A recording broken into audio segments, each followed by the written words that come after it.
And there we go. That microphone is on. Wow. Welcome, everyone. Glad to have you on board. I'm your host, DrFox2000. You're watching VolcanoX live stream. And tonight's show is going to be more or less dedicated to the Reykjanes Peninsula. We are going to try to keep a really good eye on it. So we may not show some other content, but we'll work on the Reykjanes Peninsula. And as you can see, we have a 4-camera display going there. Top right hand side, of course, the earthquake swarm with nearly 1,000 earthquakes in the last 24 hours. And that is incredible. Anyway, welcome everyone. Glad to have you all on board. Like I said, I'm your host, DrFox2000, here in Edmonton, Alberta, Canada, where I'm far, far away from all those nasty volcanoes. And, well, I don't know if I want to call them nasty. Some of them can be, but we will see what happens here. Anyway, glad to have everyone on board. Happy Friday, the 3rd of November, 2023. And welcome on board to our wonderful moderators, Arizona Snowman and Piggy and Sue and CND Boy and Yvonne Kunkel, who's sleeping right now so she can get home tomorrow. She leaves tomorrow from Indonesia and flies back to Germany. And then I guess after the long flight, she gets 4 days off to spend with her hubby, and then on the 15th she will be in Iceland if there are no bans on flights. I threw that last part in. I had to because it was a kind of a joking thing, but you know, being realistic, if we do get a huge eruption there in the Reykjanes, it could really cause a problem for air traffic. So that is something a little bit more on a serious note, right? And that's something to consider. As well as Yvonne's typical place of stay is right beside the power plant there. What is it? Schwarzengi, if I said it right, Schwarzengi. And that's the power plant there. So hopefully we'll see what happens. Anyway, did I get through all my moderators? No, I got Yvonne. And I told Yvonne she's got to find an alternate place to stay just in case. I don't think that hotel is going to be too darn safe if we get an eruption right there. Although you could get a window with a view, and you may not want that view. It's a kind of a nasty. Doc, can I be a mod? You want to be a mod for a little while? Maybe we can do that. Give me a little bit of time here. I got to think about a couple things first. I want to get through some stuff before we get too far. Han World. Okay. Han World, where are you from? I'm just curious. And let's see. Practice makes perfect. Well, yeah, Gura is not a bad guy, so we may be able to do something for him to practice a little bit more. Anyway, let's get at saying hello to everyone in here really quickly. I know we're going to have a lot more people in here, and tonight's stream will not end at the usual time. We'll be running overtime, and I'm hoping that we're going to see something happen once we do. So that's all cool.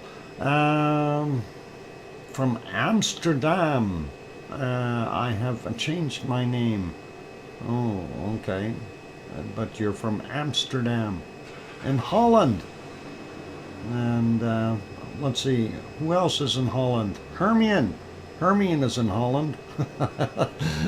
And I don't know. I haven't seen Juliet for a bit. She's in Holland too. So that's all cool.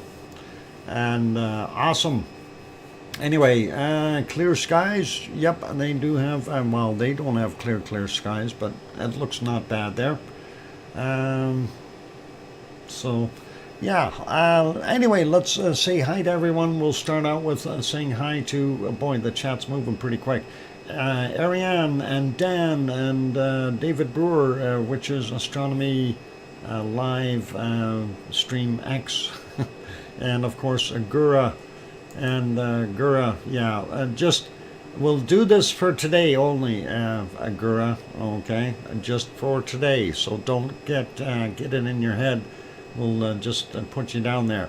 And I don't want to see too much blue all at once. So if you see the other mods chatting a little bit, and you know, we'll try not to make the whole page blue, if you know what I'm saying. Anyway, we'll undo that. Standard moderator save for now. And like I said, that's just for now, Gura. Anyway, going up for this show. And let's see. And welcome to Going South and Albergirl and Hermione. And Jay Sal is here. Welcome. And Han World from Amsterdam. And Hermione and Fluffy, of course. And Henry Nelson is also on board. Going South is here. Welcome. Linda Schoof also on board. And scrolling up here, what is it? Andre TGM. Close enough. Okay, cool. Welcome. And Kevin Williams also here. Liz Markman Moyler, welcome back. Still scrolling up, looking for more wonderful names that I may not have said. And we'll see who else we got. We got Linda Schoof. Yeah, Jay Sell is here. We got that. And Cookster Littlefield is on board. Welcome, Cookster. Going up a little bit more, trying to see who else we got. Of course, Sleepy Dormouse. And we've got Tom hiding up in the stand, waiting for a big buck to go by and be his freezer friend. And let's see who else we got in here. Still scrolling upward. Lots of people chatting, so that is awesome. We got Kevin Williams. Yep. Metal Omi 54. Welcome back on Guten Abend. And let's see. Who else we got here? Rayola Reisner also here. Jane Mary also on board. And I think we got everyone for now. So if I did not mention your name, like Linda Schoof or somebody, just speak up. I do like to say hi to everyone in here, like Matt D, who has snuck in and grabbed a cookie and got into the Lurkers Lounge before I seen him. Welcome, Matt. And all good. Anyway, let's get rid of that big banner on front of that thing. And where is that? I'm working with having a lot of windows open right now. So if we do happen to have a computer crash, I will do my best to reboot as quick as possible.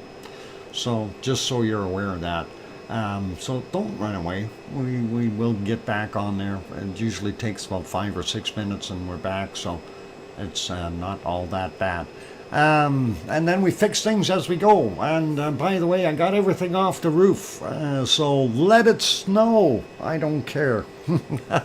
Oh, I shouldn't say that. But yeah, all that Halloween display is now been removed from the roof. So that's pretty cool.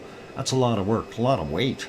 A couple hundred pounds worth of weights themselves. And then, of course, all the different creatures and bones and things. So yeah, all fun. Anyway, like I said, we did want to no snow here ever. Oh, David, don't say that. Careful, Doc. Yeah. Linda, my biggest concern is once I bag and box those ghosts, that I will keep an eye on them, because we're still missing those other 2 ghosts. And I mean, they've flown off somewhere, and I'm scared. Really, seriously. They've gone bye-bye all by themselves. So pretty scary. Anyway, let's run through things. So welcome everyone. If I didn't call your name out, you can always say something, and they blew away. Well, I don't know, Alba girl. They were in the closet, in the boxes. So for them to have disappeared, I don't know. I don't know. They're somewhere. I'm supposed to have 4 ghosts and two of the other ones, and then the big spider, but I only have 2 ghosts, so I don't know where they are. Anyway, let's leave that alone. Describing what's on our screen, just to give you a little heads up there. So the top left view is looking right now. I don't show up all my put it on there, but let's see if I can do this one at a time. I think I got to turn them all off to try to do that. Maybe I can do this differently. Top left view, right hand side. If we can get that moving to the top, I may be able to do this that way with the whiteboard. Let's see if that'll color on here. So, oh no, that's not going to work. I need to make a new one. All right, let's try that again. And we'll add a new source here, new widget, a new whiteboard, and that should be right on top of everything, so that'll be good. We'll make our color there, and that'll work. And right click, I don't need instructions, I need you to go away. There we go. So area up here in this zone, that's the Blue Lagoon there, and the power plant right there. Schwarzenegger power plant and the Blue Lagoon.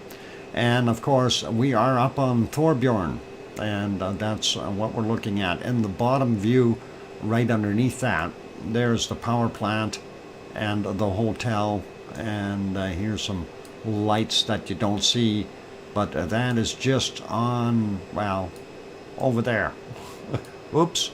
I shouldn't be doing that. Why is that not thick? I need a thicker thing there. Whoop, normal and thick.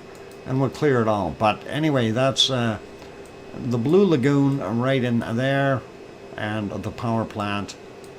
We'll put a P here for now and a B here for now.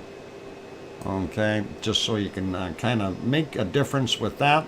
And then, so that's the power plant here. So we'll put that as the P.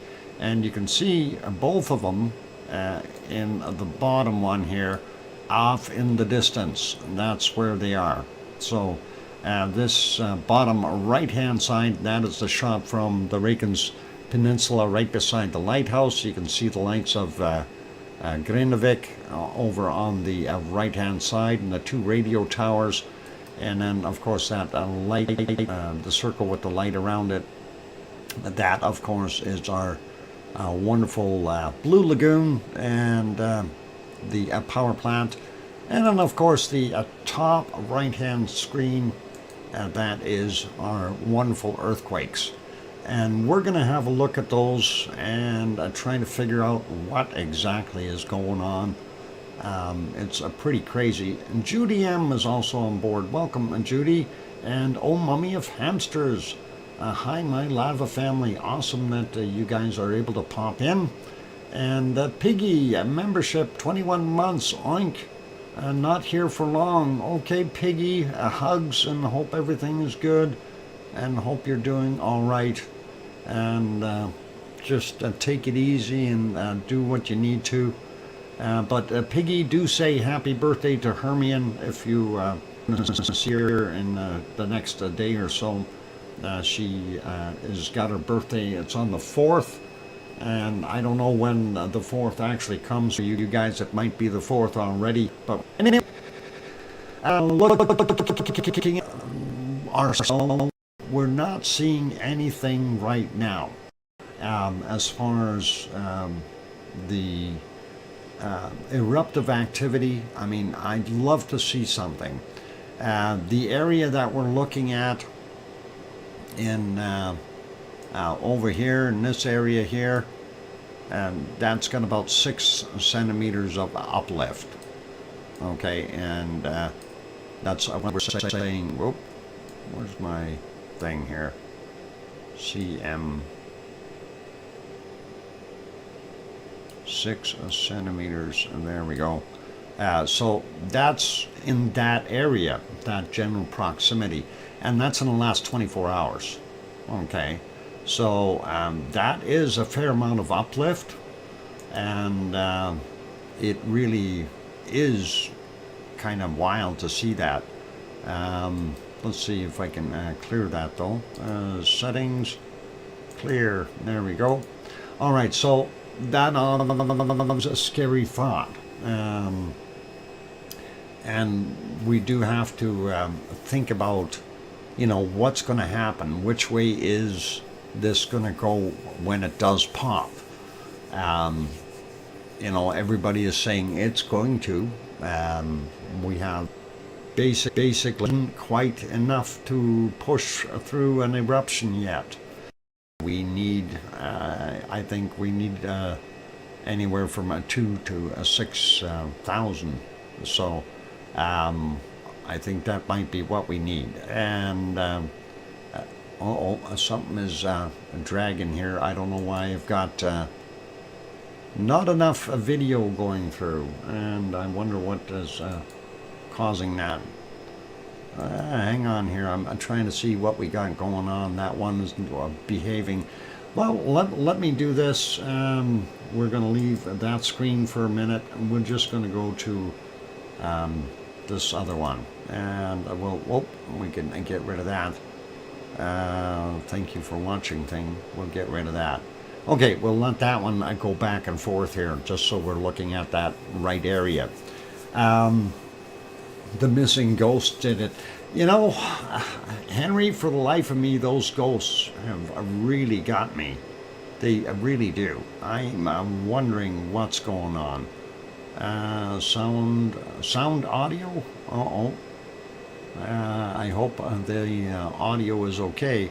I don't know why it would be a low or something.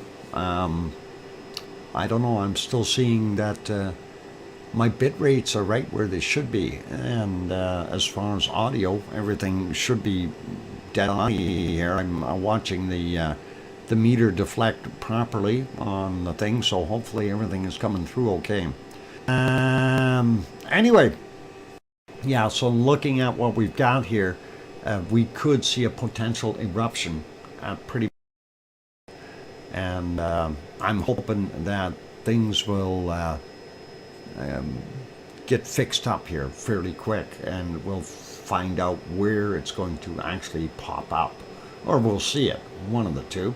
Let's take a look at something else here for a second. I want to get we're gonna do this and go to this one. Let's see if, well, we'll pop over here, and this is the latest report.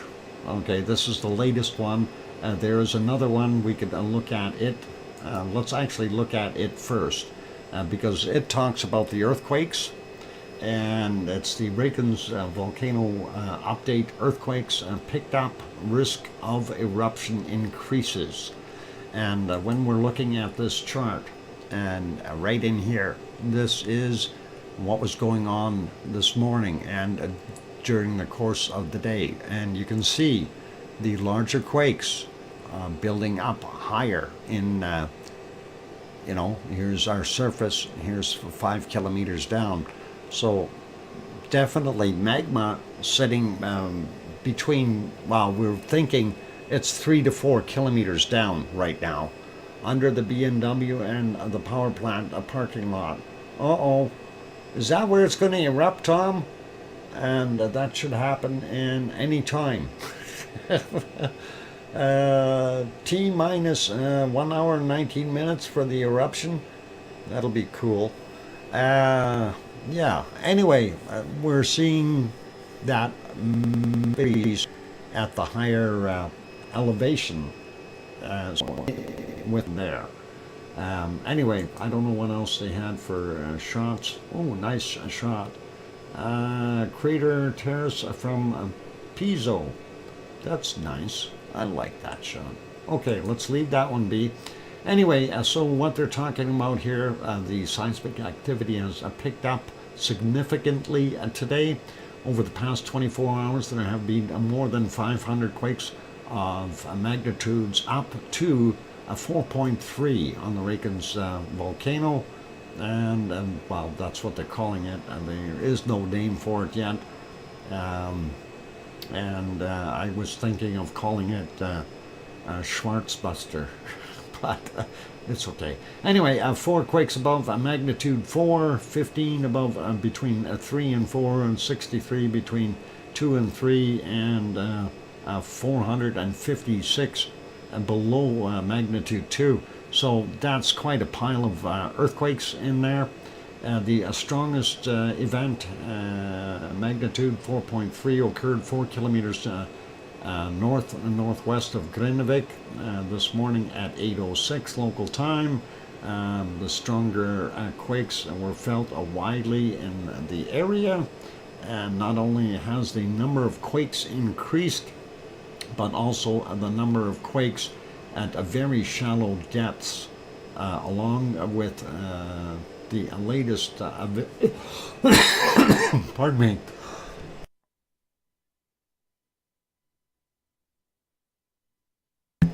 There we go. Okay, so where was I? Along with what? Yeah, along with the latest available ground deformation update from yesterday, strongly suggests that a new magma intrusion is the cause, and the magma might be reaching now.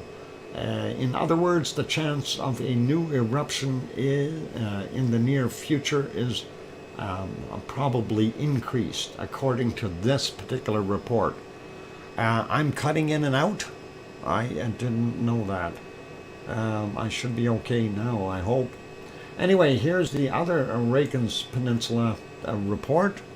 And am I still cutting in and out, or is everyone else having issues there? I'm just wondering, how's the audio level? And I know audio is stirring now and then. Okay, thanks, Alpha Girl. Anyway, let's just, I'm looking at the, way too many windows open. I might have to close a couple things here to calm the system down. A matter of fact, I think, yeah, I think I'm gonna do that now. There's a few that I know are hungry, and we'll get rid of that one. So no Yellowstone today. And let's see, who else do we want to get rid of for right now? No, I'm gonna need that one. Let's see what we got there. And this tab, yeah, we can get rid of that. Okay, got rid of a couple more windows, so trying to work on this, and we'll see if I got other ones open that shouldn't be. And that one should be okay. Should be okay. And yeah, we're okay there too. All right. Yeah, I think for now, I think we'll get it working here. It should be all right. Anyway, should be pretty close. When I go switching through things like that, that's when it does a little bit of power. So anyway, hopefully everyone can hear okay. And what we're looking at on the screen, you see that rectangular box or square box, I guess we call it a rectangle. And you can see it is right over Thorbjorn. And there's the Blue Lagoon right there. And of course, there's the the approximate center of a magma intrusion according to the model calculations based on the GPS image together with a seismic activity from November 2nd at 8 p.m. To November 3rd at 12 p.m. larger than a magnitude 1 in size. Okay, model assumes a box shape intrusion, but the length and widths are subject to quite a bit of uncertainty. The model will be frequently updated with newest data once acquired, and the size and shape of the intrusion might change considerably. So there is some uncertainty to the model, and I can understand that fully. When we're looking at that, though, that does give us a pretty good idea where everything is going to happen, if it does indeed happen. And some of these quakes, we did get these two larger ones up here. They're over 4, the dark red ones. And this is 800 meters from the Blue Lagoon. This is about 1 kilometer from the Blue Lagoon. So that's something to consider there. And doesn't pop right in that spot. It could erupt over here. It could erupt over here. So consider there as well. And Chicky, welcome, and good to see you, and glad to have you on board. Anyway, yeah, looking at that, that is a little bit on the scary side. With if it does in fact pop out here. Now, one of the things that Just Iceland was saying on his video, he was talking about, if it happens a little further out here and heads off in these directions, that's okay. If it comes out here further, then they could have a problem of it coming around and getting into Grindavik.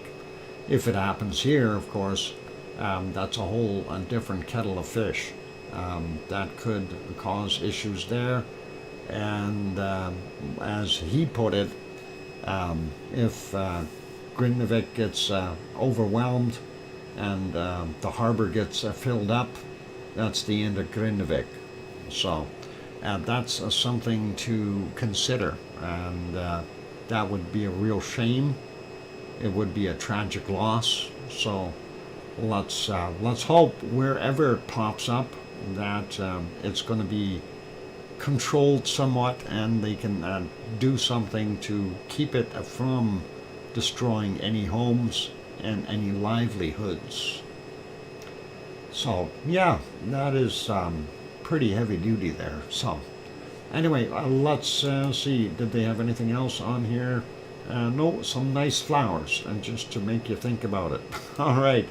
And what's it say here? The ICE Met office has published a new map indicating the area where the magma is believed to be currently accumulating beneath the surface. According to the measurements from 11 a.m. today, the uplift centered northwest of Thorbjorn continues. The uplift is caused by a magma intrusion at approximately, or at a depth of about 4 kilometers. Seismic activity continues on the Reykjanes Peninsula due to crustal stress changes caused by the intrusion. An increased earthquake activity was detected after midnight and into the morning. Since midnight, around 1,000 earthquakes have been recorded in the area, with 2 being above M3 and 2 being above M4, or magnitude 4. Biggest quake in the swarm was measured at 4.3, and that was 8:06 a.m. Biggest quake last night seemed to line up with the north-south direction west of Thorbjorn. This is happening on previous known fissures where tension has been accumulating associated with plate tectonics, and may occur due to tension from this intrusion. Yeah, so it's going to bend, is what they're saying. All right, yeah, we're going to get it to bend and pop for the most part. Anyway, that's where it is, and that's where it gets scary. There's Grindavik, and of course the Blue Lagoon up there, power plant right there, Yvonne's Hotel, and yeah, the wonderful views that we have from there on so let's go back to view and see if I can find it. I've got so many windows open here, I don't know which one's which. And that was our uplift from the other day, and it gives you a little bit more of a shot in color as to where it is, and that's pretty much that square box if you look at it, but I don't know, twisted a little bit, so all cool. And back to the right spot here. Where are we? I'm going to go to that one. So let's get back on here. It is time for me to go take a break, ladies and gentlemen. I am going to leave it on this one. And hopefully everyone is enjoying the show so far. If you have any questions, of course, after the break, you can certainly ask. Also, if you haven't yet hit that like button, give it a quick shot to help us out. Actually, it's 6 centimeters uplift. They're going south, is what they said. 6 centimeters. And anyway, I'm going to go for a little bit of a break, so I keep smiling. Hit the like button. If you haven't subscribed yet, consider subscribing. When we come back, we'll have more on what's happening there in Iceland. And hopefully we can try to figure out where it's going to pop. Well, actually, we just got to wait. Anyway, here's some music. Hit the like button. I'll be back.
And there we go. I've got that microphone back on. Welcome back, everyone. Hopefully the audio isn't too terribly bad here.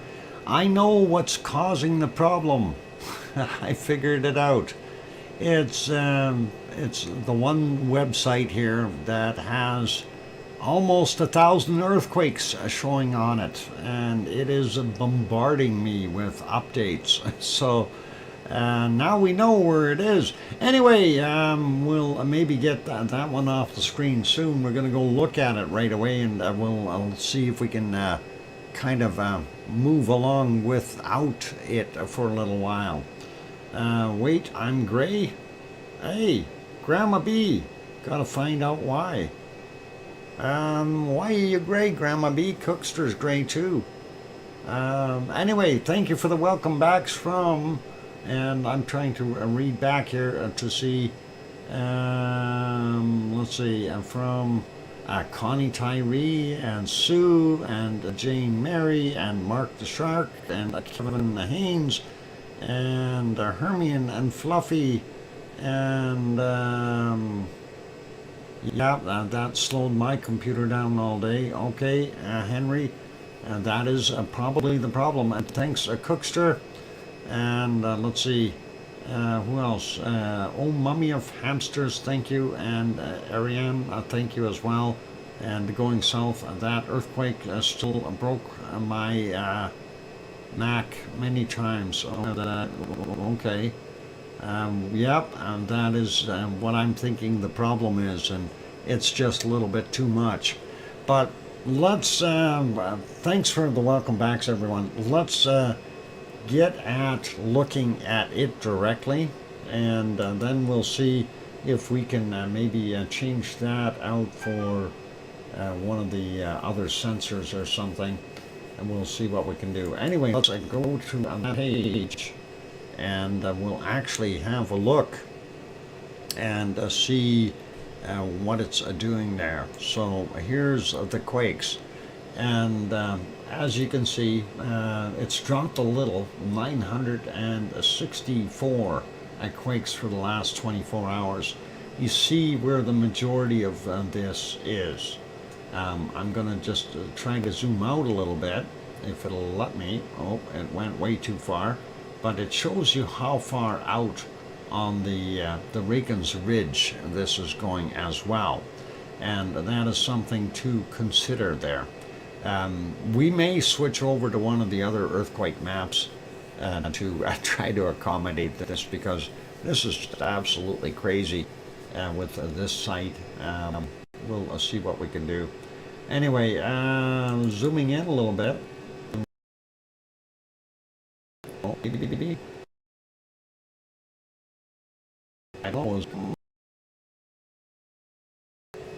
Maybe a Doom 24. Oh, there's more. There we go. We're zooming in. Boy, does mess with the computer. Anyway, tons and tons of quakes there, and as you can see in that area, that is right where it centers. Now, how big is the magma intrusion? We don't know. What we do know, though, it's starting to bulge up there beside the Blue Lagoon. And I'm hoping that'll shrink those a little bit, and we can zoom in a little bit more. And there we go, a little bit more as well. I think what I'm going to do is we're going to take away a bunch of those quakes. I've got it set for 24 hours. I think I might have to pop it down to a little bit less than that. But as you can see, there's just hordes of quakes there. Let's go with the last 6 hours of quakes and see if that's a little bit easier on the machine. So yeah, this is the last 6 hours, and this is actually a lot easier on the machine. And now you can see what's going on with the latest quakes. Okay, so we're ignoring the other ones, and I closed on my earthquake map. Well, if you depending on what you've got it sitting at, if you got it sitting at 6 hours, you're only picking up half the stuff, or actually a quarter of the stuff, sorry. But let's take a look at these quakes over here right close to the Blue Lagoon. 4.8 clicks down, 1934 for that one. We got a 2.1, 3.8 clicks down, 1905. Let's just take some more samples here. 1.9, that's a little shallower. That's 1.1 kilometer down, and that's from 1951. Getting closer to Grindavik, we got this one, 0.6, 6.5 kilometers down from 1947. And let's see what else we got in there. We got that 1.3 in here. Let's see its depth. Maybe it will show up. There we go. 3.7 kilometers down. So, yeah, I don't know. The one of a shallower quake here. Don't know if that means much. This one is still 4.7 clicks down for that 0.7 from 1946. Now 1.1, 4.1 clicks down, 2105. 0 over there, 6.8 clicks down. 2.1, 4.8 kilometers down, 2128 on the other side. Now this is on the other side of the highway.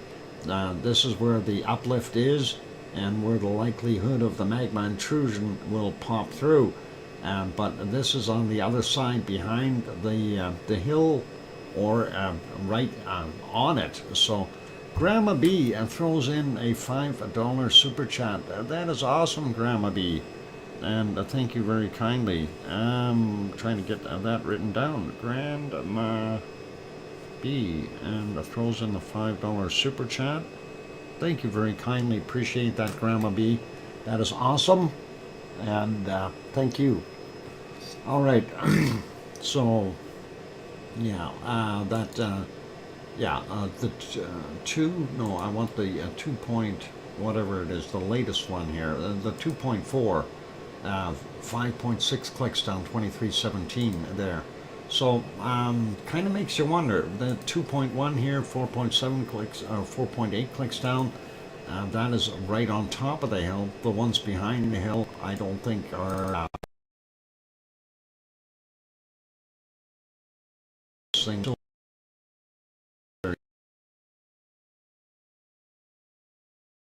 like. I can't move my mouse. There we go. Why is that move? All right. I'm going to get rid of this map, and we'll replace it. There we go. Let's go back over to this view for right now, and I'm got that out of there. So it's okay now. Anyone? Yeah. Okay. So we'll get that. I closed that other map out because the software is just too hard on the computer. So we'll hopefully be able to get rid of the rest of the issues here. That is just too much. It should be okay now, or coming back very quickly for you. And volcano moon buffering. Yep, it should be should stop buffering anytime, I hope. And what? Buffered and stuttered. Hi from Iceland, Yona, writing info. Okay, hi Yona, good to see you. I hope you're safe, and I hope you stay safe over there. It's okay now, yeah. And now that I've closed that software, or that web page, it's a lot better.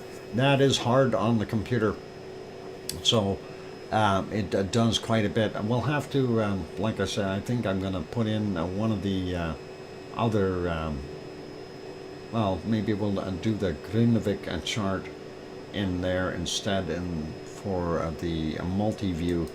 Let me do that and see if we can get that on there. That'll work a little better. And, well, we'll actually, hang on. I got to go here for a second. Don't mind me. We'll just do this and copy that, and then we'll go back here and we'll paste it in there and get rid of the other one. Well, we don't need to get rid of it, but just oh, and we don't want to add, we want to paste. Come on, you can do it. Paste, and there it is. Okay, and that is our chart, but we need to make that so it fits in here, and that'll work. And we need to make it just the right shape. Gotta reshape it a little bit. All right, slight there. That looks good. Okay, so that's the ODF chart. I'm actually going to refresh that while we're on there, and we'll see what that looks like. And wow, you know, it does look like there's an eruption. Looking at the ODF chart really quickly, that is just a tremendous amount. And this is over at our ODF chart. Like, let's go take a look at a few of the other ones real quick and see what they look like. So next one would be Krusevik. That's a little bit further away, but it too is just action-packed as far as our tectonic movement. And yeah, something is definitely on the move. Looking at our magmatic slightly up there, and tectonic is just nuts. Seismicity holding steady all the way across. So not so bad there. And let's take a look at the HRV chart, and that is this one. It too looks like it's just absolutely gone crazy as far as earthquake and well, basically tectonic movement. So we're getting pretty wild. Welcome Wonky Donkey, and welcome Yona, and welcome to Philomena. Good to have you guys on board. Looking at the next one up, of course, is the one we're going to leave it on, and that is Grindavik. And there you can see it is just absolutely gone wild there. We'll see what happens. We don't see the magmatic moving up yet, but that needs to move up for us to get that eruption. We need to, well, we can't see our seismicity underneath there, but I can only imagine it's sitting right underneath there somewhere. But these need to move up a little bit before we will see some lava. And that, of course, is, the pressure causing it to go up, and we'll see that movement. So that's where it's hanging, and we'll try to line that up a little bit better and put that in the multi-screen. Whoop, right, whoop, I had it in the right spot. There. Okay, so if we put that in the multi now, there's your Grindavik chart. And that is the one just, if you're looking at the site there, you see where the two radio towers are down on the bottom right. And that is, I'd say about 300 or 400 yards kind of this way from it, and slightly north. That's where that sensor is located, I believe.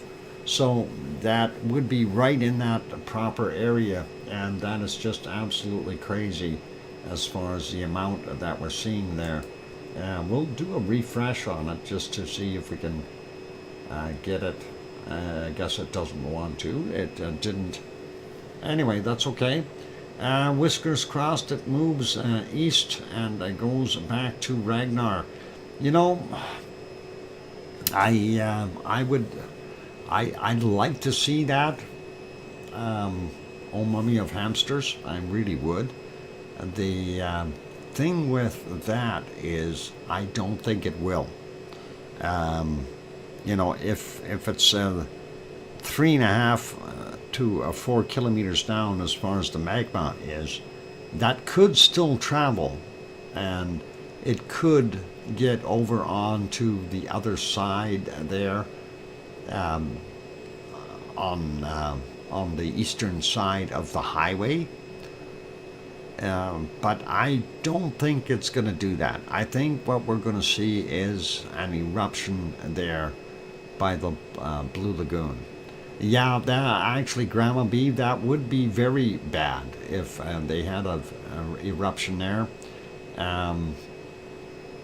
It's because it's now in Thorbjorn and not Frageralfjord. Yeah, that's the thing. This is a very tense situation, and it depends on where it plops. You know, if I mean, the Blue Lagoon is something that is iconic with Iceland, and for them to lose the Blue Lagoon to a volcano would be catastrophic. The other thing is the power plant, Schwarzenegger power plant there. If they lose that, then of course Grindavik loses its heat. I don't know how much of the power they would lose. Volcano Moon, hello to you. So I don't know how much power they would lose, or if the other station there would continue to supply it. As mentioned yesterday, there are 5 geothermal style power plants in Iceland, and we've got for sure the 2 on the Reykjanes Peninsula, and of course the one that is over by the lighthouse and Schwarzenegger, which is right beside the Blue Lagoon. And the thing with those, the geothermal power plants only produce about 25% of Iceland's power. So if you take 25% divided by 5, you're roughly looking at a 5% loss in power for all of Iceland. They could still cope with that fairly well, and that's kind of what we got there. Grindavik and all Reykjanes. Department of Civil Protection and Emergency Management declared a level of uncertainty in response to the increased seismic activity on the Reykjanes Peninsula. And yeah, that is absolutely true. It is a complete uncertainty, and very, very hard to deal with. And no, update 3, November 3rd, okay, yeah, update November 3 of November, 1:50 p.m. According to the measurements from 11 a.m., the uplift centered northwest of Thorbjorn continues. Thanks, Grandma B. And yeah, it would. It's not going to stop and not going to slow down and do its thing. Bulagan is no problem. Bulagan? But the Blue Lagoon is going to be a problem. Oh, that is bad, bad, bad. Anyway, it is pretty much break time, ladies and gentlemen. So what I'm going to do is take a little bit of a break, and we'll leave this on the screen. I may mess around here with one of the other earthquake maps, so we have one up there, and we'll take a look at that and see if we can do that instead of the one that I was using that was slowing the computer down like crazy. And that's because they have over 1,000 earthquakes in the last 24 hours, and that data is just being bombarded into your system. So yeah, that's kind of where it's at. Anyway, I'm going to go for a break, and when we come back from the break, we'll actually have bacon seeds, and that'll be cool. And yeah, the power plant at Schwarzenegger is bad. Yeah, if it really gets that, yeah, the power plant will affect a lot of people. That will affect a lot of people. So Iceland has other and nicer spas. Ah, okay. I went twice to the Blue Lagoon, crowded. Okay. I'm almost always at a high level of uncertainty.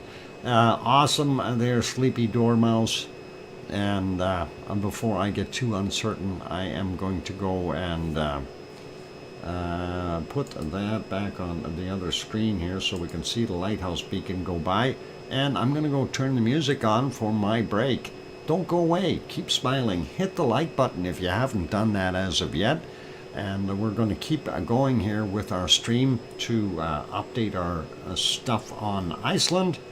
And we'll see what happens. And we'll take a few trips out to other places in short order when we get back and we do our bacon seeds and stuff. So Iceland hasn't gone away yet. We'll definitely get back to it. So here's some music. I'll be back.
we go. That microphone is back on. Welcome back, everyone. I'm your host, DrFox2000. You're watching VolcanoX live stream. And of course, we are all anticipating an eruption there and the Reykjanes Peninsula in Iceland, hoping that we get to see some fresh lava pop up. That would really be awesome. Thank you for the welcome backs from Hermione, and Sharon Stewart says, I can hear you, Dr. Fox 2000. Thanks, Sharon. And thank you, Annie Lane and Connie Tyree and Sue and Arian and Kevin Haynes and Hermione. Oh, no, hang on. Hermione and Fluffy. Oh, we got them already. And thank you, Oh Mummy of Hamsters. Melodious as ever, Doc. Thank you. I try. Forderson mentioned possibly magma erupting from the borehole, BC. Because it might be a path of easy or least resistance. Now, going south, I don't know how many boreholes do they have underneath that power plant, and do we know if, that is going to be the case or something? And that would be interesting. It could be an industrial eruption. It could be, I guess, if the magma gets into it. That would be pretty scary, though. That really would be scary, actually, when you think about it. Yeah. Anyway, I did say we're going to have a look at bacon seeds. So, we need those to keep us healthy and happy and completely sane, right? Or something like that. Oh no, what is wrong with my bacon seeds? Alright, they have slipped down. That's what it is. I knew there was something wrong with it. That wabbit, it's the wabbit's fault. Let's see what Piggy sent. And I know she sent a few, so let's take a look at what we got. Maybe she didn't send these. Maybe I put those up there. Maybe she sent tomorrow's. Yeah, I think this one's got a buddy. And look at, they're happy, and always happy. And Wascowee Wabbit, well, and this is no longer a Wascowee Wabbit, and that looks like, looks like they're happy together, and that the pig is smiling, and they're both sleeping. So buddies is what they are. Let's see the next shot. Oh, more buddies. A little buddy and a big buddy, and that's more sleepy guys. Dogs and pigs together. That is very awesome. Let's see another one. And here's another one with dogs and pigs. That is absolutely cute, and we gotta love that. And let's get on to our next one. Yep, that poor little puppy, I don't know, he's traumatized, being walked over by pigs. And here's the next one. And that guy is giving a kiss to the cheek for his little piggy. And that is pretty cool. It's either that or he's gnawing on him, one of the two. Tastes like bacon. Anyway, that is pretty awesome. And let's go on to our next bacon seed. And that is these two. Oh, and that's a couple of nice dogs. Or is that a couple of nice pigs? Or we got one of each. I think it's Dog Day in the pig world for some reason. I like it. Anyway, they get along fairly well. Here's the next one. And he's getting the evil eye there from the dog. I gotta like that picture. That dog looks like he's just there having a good look and going, bacon bit. Anyway, that is really cool. Let's go to our next bacon seed and see what we got. Uh-oh, and that one's got a funny looking dog. Oh, hang on, that's not a dog, that's a cat. There you go. And yeah, we're going to celebrate Hermion's birthday tomorrow on tomorrow's show. So it'll still be the 4th, so it'll be good. That's all cool. And we didn't forget Hermion, that's for sure. I actually have a note here that says the 4th. So it's important. We need to know those notes. And yeah, Hermion, birthday 4th. Yeah, all cool. Anyway, let's get to our next bacon seed and see what that is. Oh, it's another dog and a cat. No, hang on, it's just a pig and a cat. Nice long birthday, you bet. We'll stretch it out a little bit. And I guess that little piggy is sleeping, and that little cat is tormenting him. Let's see, and what else we got? And oh, I guess there's the pig tormenting the little kitten back, and that is all good. He's giving him a kiss on the left side, and then the right side. Yep, they're both paying attention, I think, and that is awesome. And we have one more bacon seed left to go for today, and hopefully everyone will enjoy that. And there it is. Yep, trying to get through that door at the same time. It's tough when you have to do that. So now, my question is that a cat door or is that a pig door?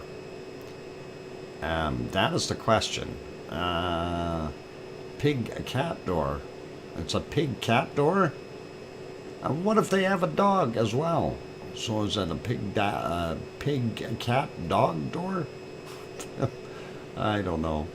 Anyway, that is our last bacon seed for today, so hope you enjoyed those. And meow oink, and there you go. It's an animal door, and very, very cool. I thought we'd throw them in just so everyone could relax a little bit. Dog-sized, yep. And that's what we got. All right, so having seen that, let's go back around through Iceland here real quick and just kind of update ourselves. Of course, this one here is that nice shot. There's your Blue Lagoon and Schwarzenegger power plant right there. And of course the area that's uplifted and the magma is underneath here, but at a depth of about 3.5 to 4 kilometers down. And again, that is an iffy situation. We don't know exactly how far down it is and how quickly it's coming up. Some things have been mentioned here about is it possible that if the magma happens to find the borehole and finds an easy way up, that's a possible scenario? And I would have to say yes. I'm also thinking that they would have some way of turning their borehole off with big valves stopping the flow of gas up there. So if they see a big temperature increase, they shut that valve off as long as the pipe is rated for the pressure. They could probably subdue it that way. I'm not sure of that though. Again, it depends on the variables. You know, if the pipe is rated at a very, very high level, then they may be able to cap it from a borehole issue. But that certainly isn't going to stop it if it happens to pop out in the middle over here somewhere, or even close to the Blue Lagoon. And again, it depends on where the eruption happens, and that is what's going to affect what we will see in the near future. You know, if the eruption happens further over to the west a little bit, depending on how far west it pops up, then we may be able to say, hey, that may not affect Grindavik or the Blue Lagoon as much as we thought, and putting berms in place will be an easy control mechanism for the local people there. If it happens close to the Blue Lagoon and the power plant, there's going to be issues. As Yona said, losing the Blue Lagoon is something that is, when you look at it from a perspective of people, it's not that big of a deal. The Blue Lagoon is one thing. Losing the power plant, that affects a whole bunch of people, and not only heat but power as well. And of course, we know that the power plant, does supply Grindavik's heat, and hopefully it will be okay for them to do that. I did try to bring up the other map here, but it's been so long here. I don't know why I'm not getting the proper stuff down here, or if I have to refresh it again or something. Normally it shows the stuff here. I don't know if the site is too busy or not, or I'm missing something here. When we click on that, it doesn't do a darn thing. I thought it was supposed to set your date in here, and you can't. So I don't know what we got. Anyway, there is the shot of the area, and of course I'm going to switch over to the whiteboard and kind of draw where they did their thing. They had that box, something like that, roughly. Okay, not exactly to scale, but if that is the area with the uplift, and we know, they're showing in, and I may use a different color here.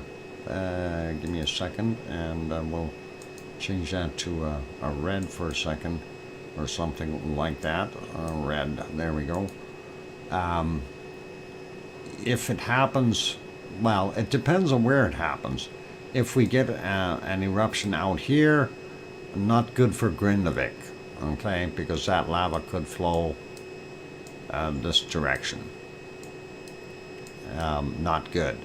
If it happens right here, and again, we got a little bit higher ground at the end of that box there, that may end up pushing it that way somewhat, and again, the lava will end up flowing around there, as well as, of course, looking for the easiest path that it can get. So possible berms in here.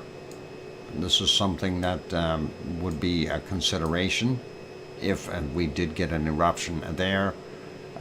Depending on how high it got, this area here could be overrun. And once I go to top left and click on the three bars, top left, let's see,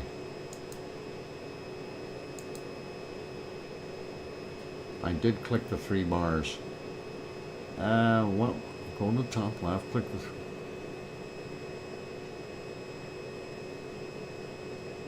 put on earthquakes. Is it in the top bars here? No.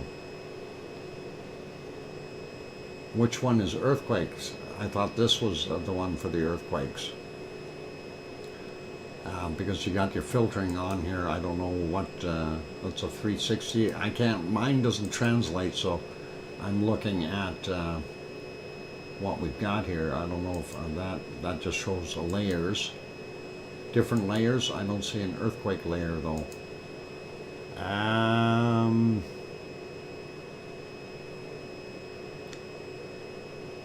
That's a man using a slingshot. Haha.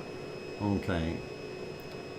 Anyway, yeah, it's getting back to the screen here. We'll try to figure that out later.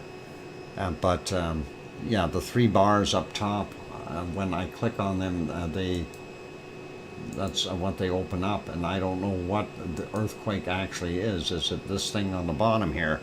It's not working. Who's leaving? Ariane is leaving. Good night, Ariane. Take care. And let's see if we can close that up. It should be popping up in here, and I'm not sure why. Anyway, looking at what we've got though,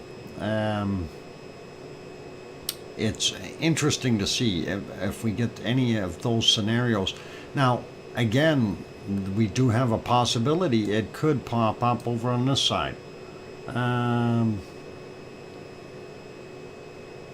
Okay, and my map is open directly with the time slide for quakes. Okay, which one are you talking about? This one, is this the time slide for the quakes down here going south? This one, because I tried opening it and it doesn't want to do that. If you know, when I click on it, it don't do it. It no love me. And I don't know if I have to click on here. I think that's something else. So we'll leave that. This is a 360 thing I don't think I want. And that is showing crayons. They have crayons too. Yay! So yeah, this one, when I click on it and I don't know what that says, I can't read it. So maybe you can read it. What's that say? Let me clear the my chicken scratch off of here, and then you can maybe see that there is a slide that goes orange as you slide across. A slide that goes orange as I slide across. Again, here. I'm sorry, I'm not understanding where that slide is. Top left of this. This is a top left. English. Oh, they got English version. No? I'm missing it. Okay, and there is a slide that goes orange as you slide across. I haven't been able to get anything to turn orange. Where? Am I supposed to be top left or top right? Top left. Okay, this is a top left area. Up here, I don't see any slide. Drop down boxes on the left, not the right. I don't see a drop down box here. That is that. That is just puts me back out to the island itself. And if I zoom in, that's when it puts the other stuff in there. Okay, and this is the top left side. I'm baffled as to what I'm doing wrong here. Drop down boxes on the left, not the right. Yeah. Well, this is the left side of the screen. It doesn't work for you. It was there for me. Dot. Okay. All right. Let's see if I can refresh it and see if that pops up. No. That ain't working. There's no quakes on this map. Darn it. Anyway, you know, using this though as a description as to where things could happen. You know, it's a nice map, and it does help us out with the contour and the levels. So Alex, there's Alex. This area here, they'd have to build a berm here, I think, in that low spot. And good to have you on board, Alex. And yeah, it's going to be interesting to see what happens when it does pop up. use the blue gear cog, okay? Blue gear cog. I did. I turned that on. Okay. And then after that, top right gear. And which one do we click on? After that. Should be a search bar on the top left. Well, I've got a search bar over here. Yep. We got the search bar, top left. We got the cog on the right. Don't have anything else. I know I'm doing it wrong.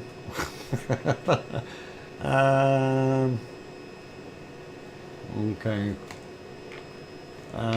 First, I click off the bars. Okay. All right. We got the bars gone. All right. Cookster step-by-step instructions. Thank you. Then the gear and the drop down menu for quakes will appear. Okay, well, that is the... I don't see any drop-down menu. Okay. So if we do that, that brings that down. Oh, that's old maps. There, slide. That doesn't get me what I want, but okay.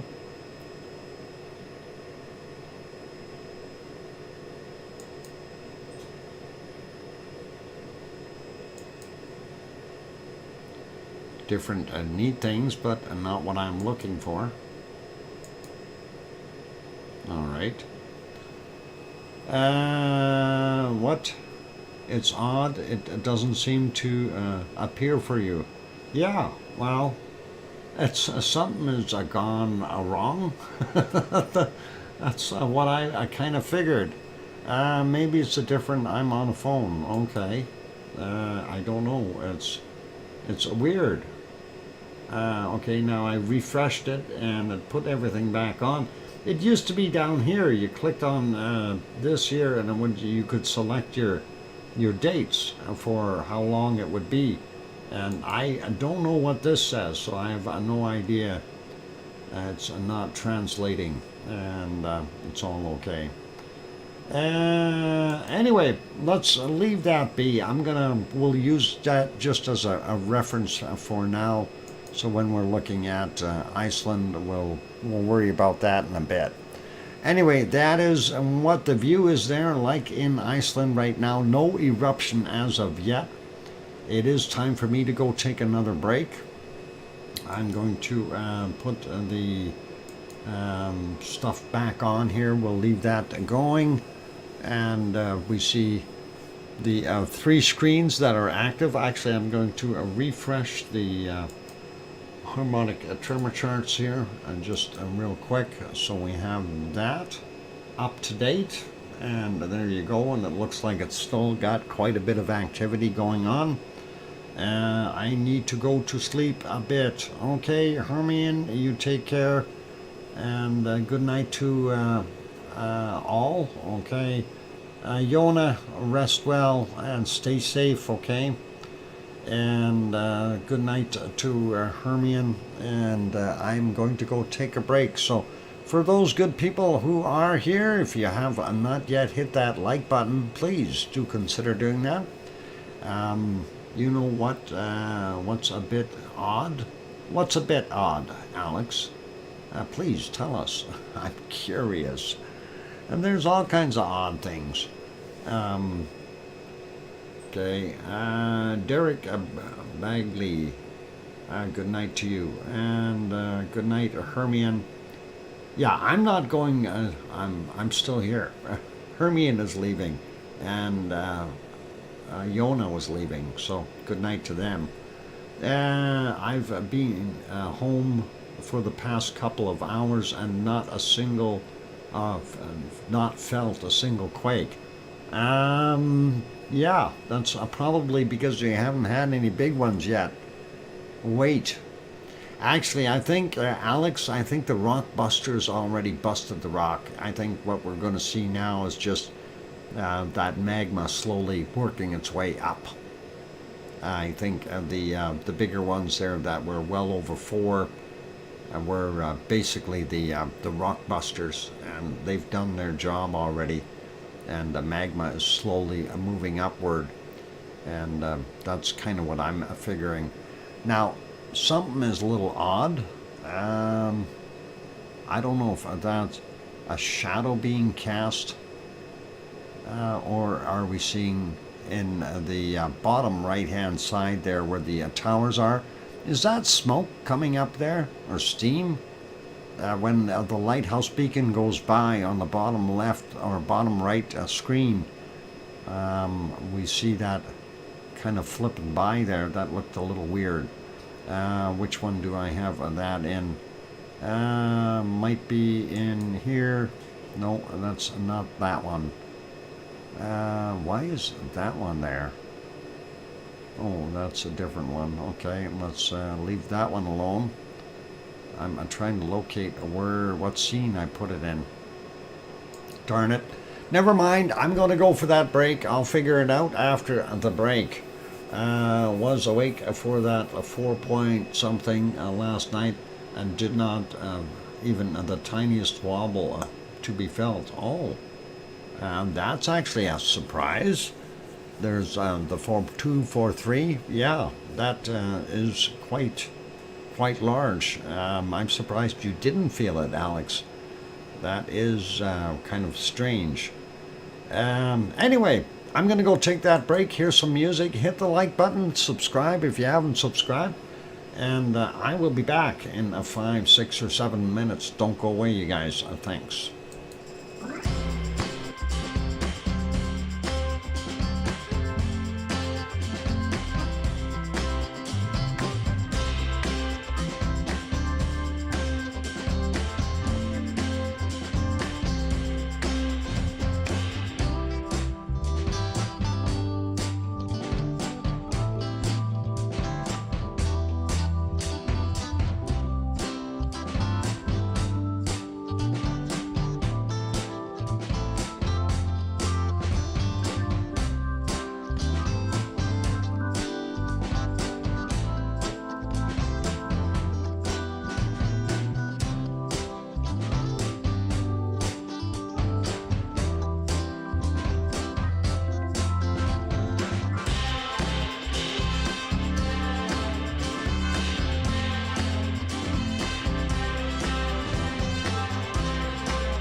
And there we go. That microphone is on, and hopefully I spelled everything okay.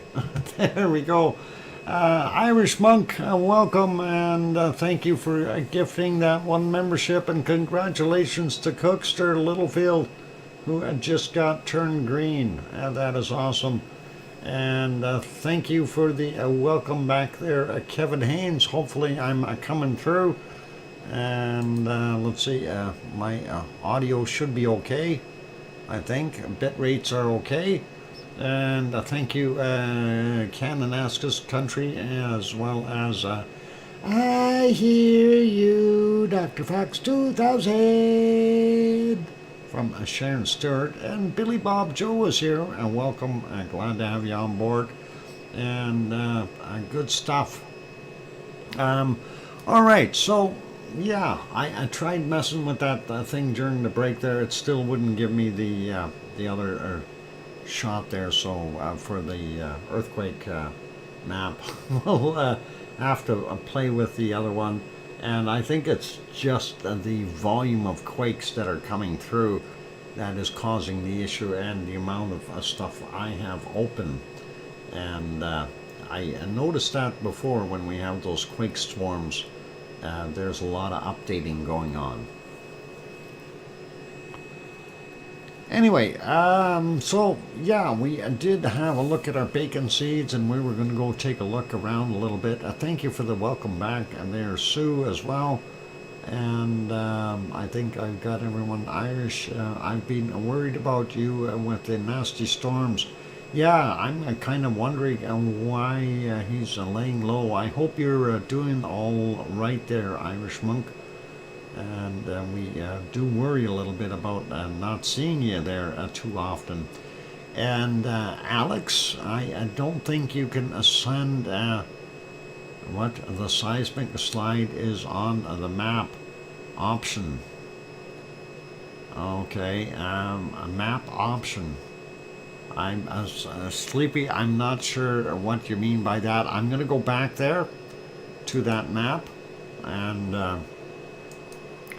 so when I go here, and Cookster sent me the little, was it Cookster or Going South? I can't remember who. Yeah, Cookster sent it to me here saying I'm supposed to be hovering over this thing. And then the little bar on the bottom should appear.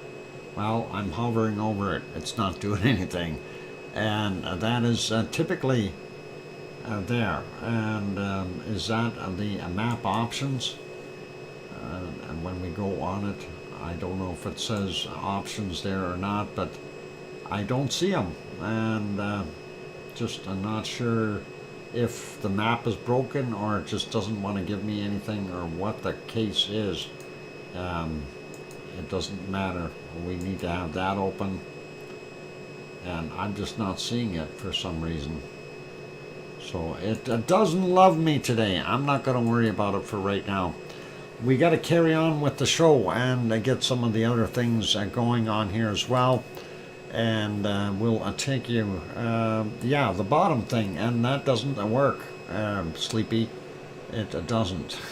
And I've gone here, and you know, when I click on that, it doesn't, on this one, it doesn't do a darn thing.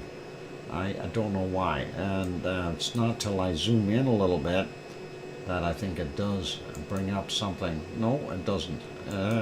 Information there, I can't read that, but that is what all it brings up. No date and time.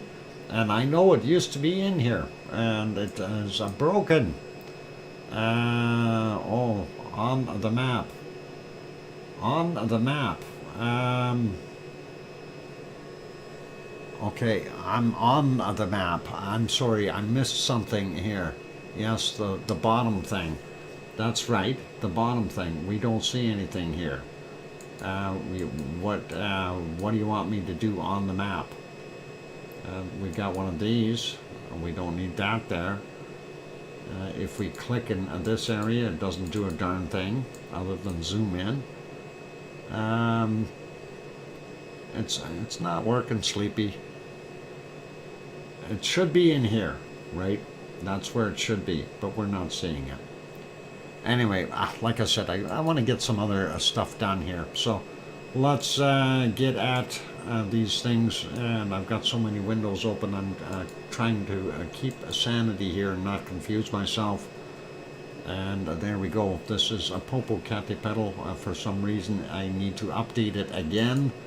Let's see what we can get done here. And it wants to show commercials. Of course, we want mega commercials for everything that we go to nowadays. Anyway, that is Popocatépetl right now, and not looking very happy. If we go back a whole bunch, clouds, no good, and going back even further, more clouds. It isn't until we get back about 9 or 10 hours ago almost until we start seeing something. And there it is, 9:01 a.m.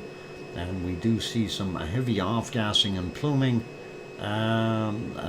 In the box you changed the map styles. Yeah, at the bottom it wasn't showing that, Sleepy.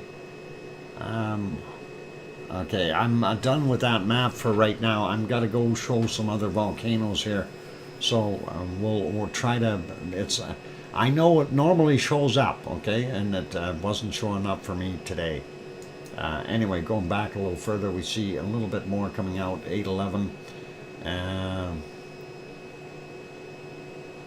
Chrome what? Auto translate and mine into English. Oh, yeah, no, I'm using Firefox, and that may be part of the problem. I don't particularly like Chrome, but it is what it is, and it kind of reminds me of Edge. I really don't care for that either. Anyway, that's what we got going on there, and that is, of course, Popocatépetl, 70 kilometers south of Mexico City. By...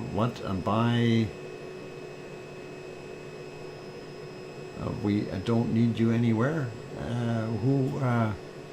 Cookster, what are you saying? Hi, a dumb man. We don't need you anyways. Who are you talking to, Cookster?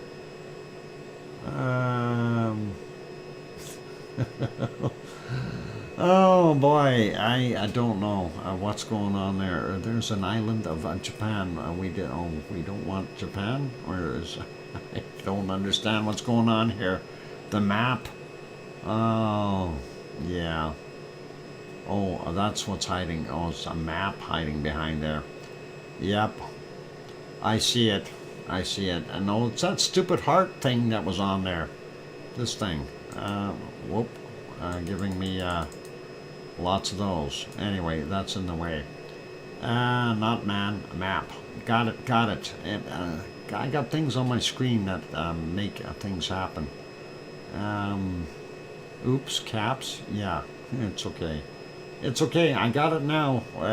That stupid heart. I got to figure out how to get rid of that, because that really sits there, and if you got, 3 or 4 words, and then all of a sudden it is covered up by that stupid thing, it makes it really difficult to see the chat, especially if I'm conversing with somebody. Anyway, that is what we got there. Let's go to the next one. This one, of course, I'm not showing live right now either. Still likely a storm in the area.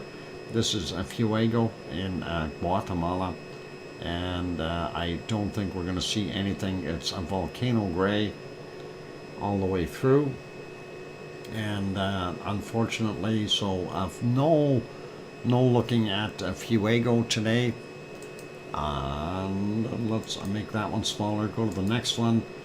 This was from this morning. This is Masaya volcano in Nicaragua, and we did see it's continuing to off-gas fairly heavy. And let's redo that. And this is the current shot, 6:53 p.m. We see the glow from the caldera in the smoke, as that smoke and steam is coming out of there doing its thing. And C&D boy, why do you keep putting periods there? Please don't spam the chat like that, okay?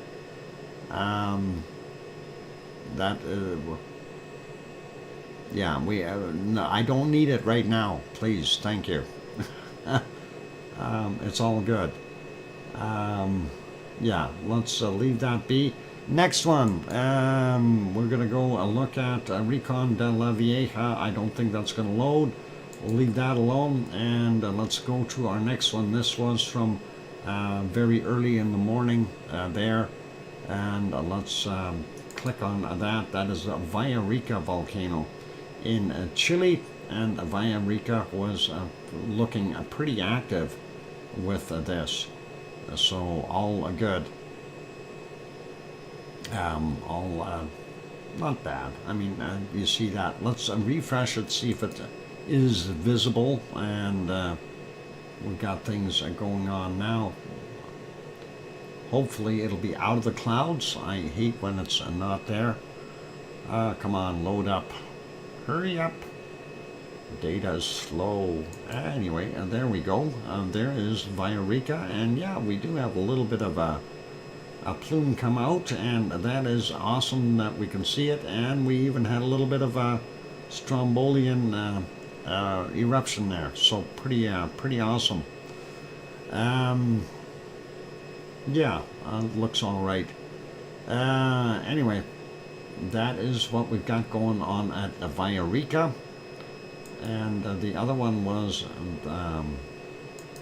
Laguna del Mole, and we really can't see anything going on there, just the sun setting and the stars coming out, so all cool.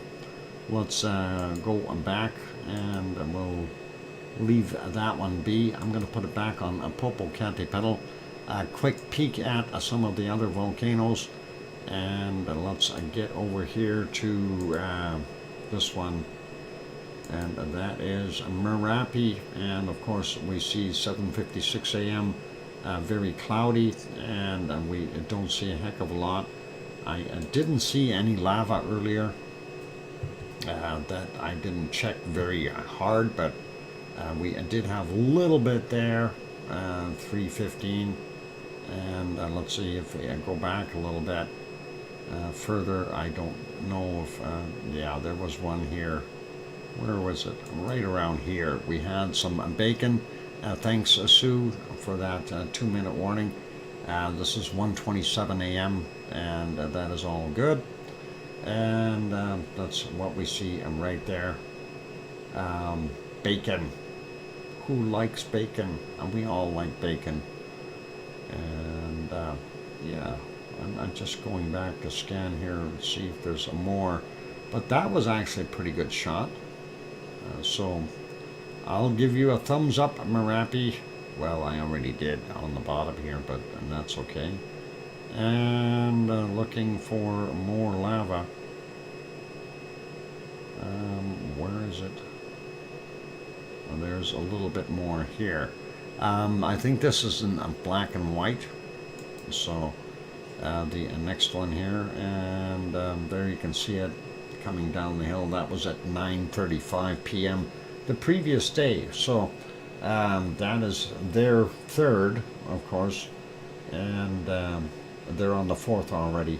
But that is a nice delta moving out there, spreading out nicely.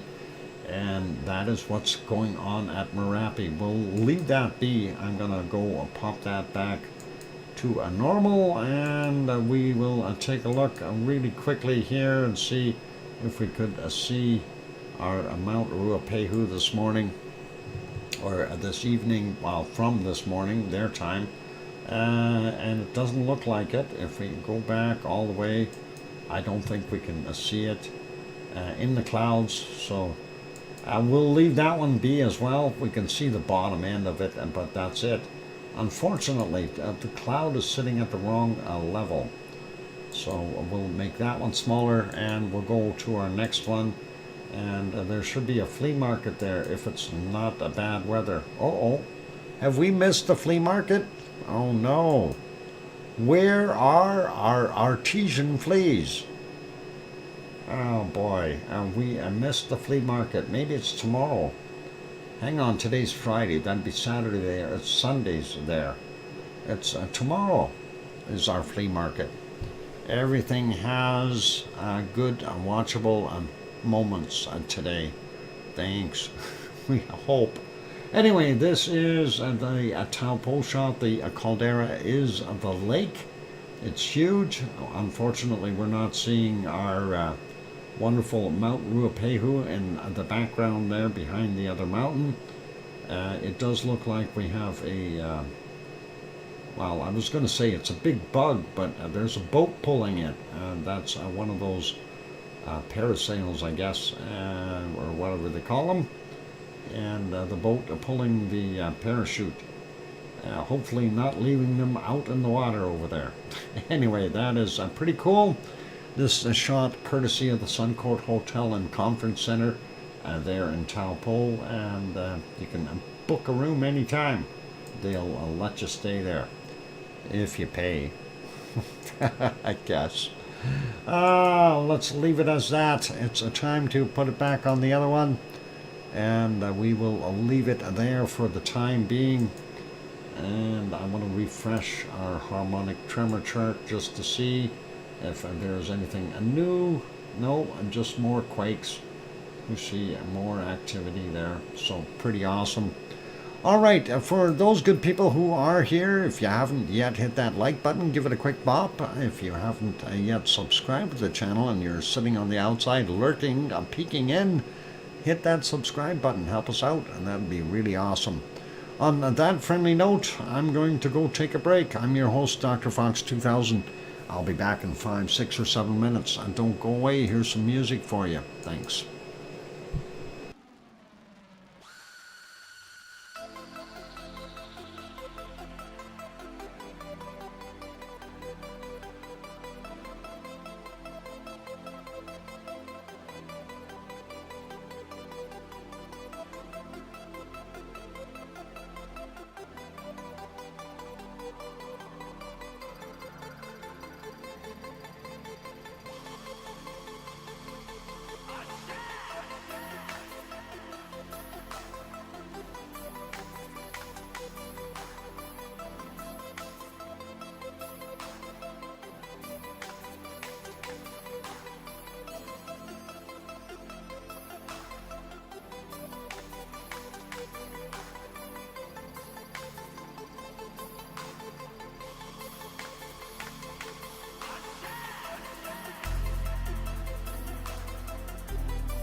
And there we go, that microphone is back on. Welcome back everyone. I'm your host, DrFox2000. You're watching VolcanoX live stream.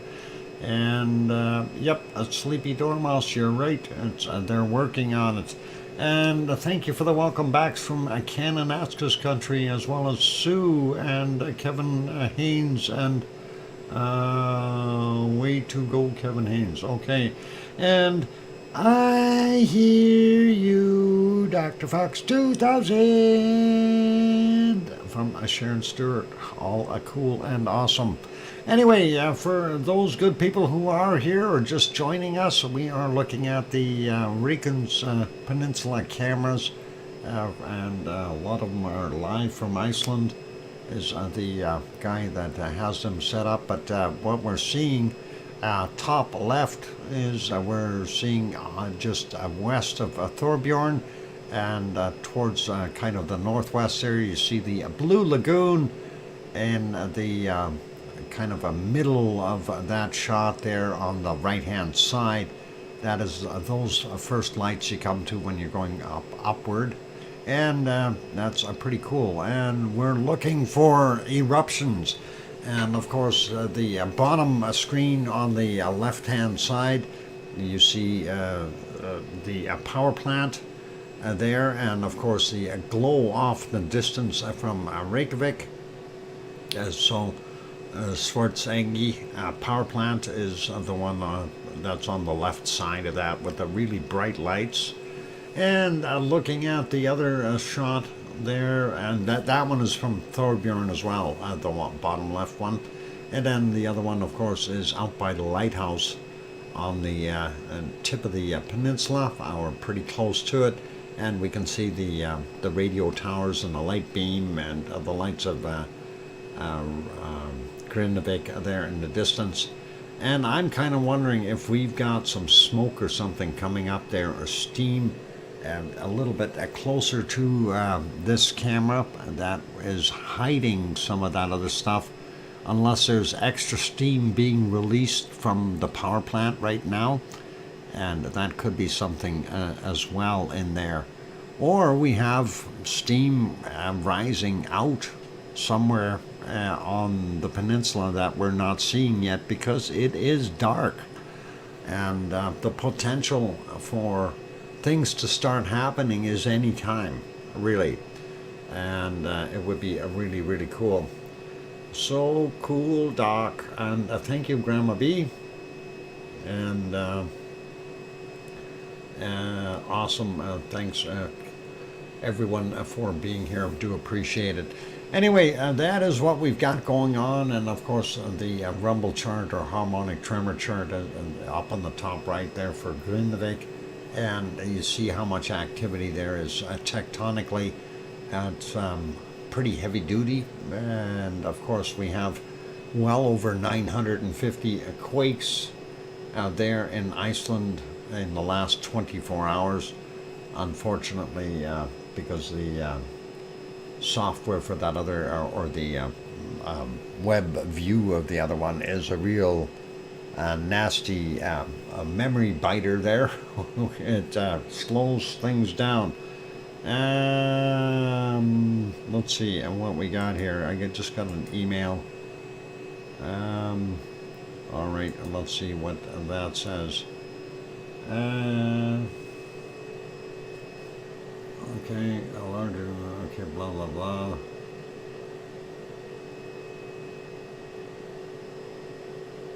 Okay, contact the Met office. All right. It updates every 10 minutes. Okay, cool. Well, that's nice to know. Thanks, Trev. And it still hasn't updated. We're still waiting. Yep, it hasn't done anything for me, unfortunately. Yeah, quite a storm out of the peninsula, or yeah, swarm, and that is true. There is actually a pretty nasty swarm. I'm going to give up with that other one, and I'm going to reload my first one here. I should have reloaded it. Where are we here? Have I got it in the right spot? That should be it. We'll see if that works. And that might be the other one. We'll see if it'll load up for me. All kinds of fun. Anyway, yep, that other one is actually loading. And that one is a little bit more interesting there. So, okay, it shows 7 days. I just want to put 5, put it for 5 days. What the heck did it put in here? Okay, and now that one messed up too. Alright, I guess I gotta put the dates in here. October 30th. No, I want to go from November 1st. October, November. Well, we'll go for November 3rd to November 4th. Whoop, it's not allowing me to go to the 4th. Oh man, I hate when I have problems like this.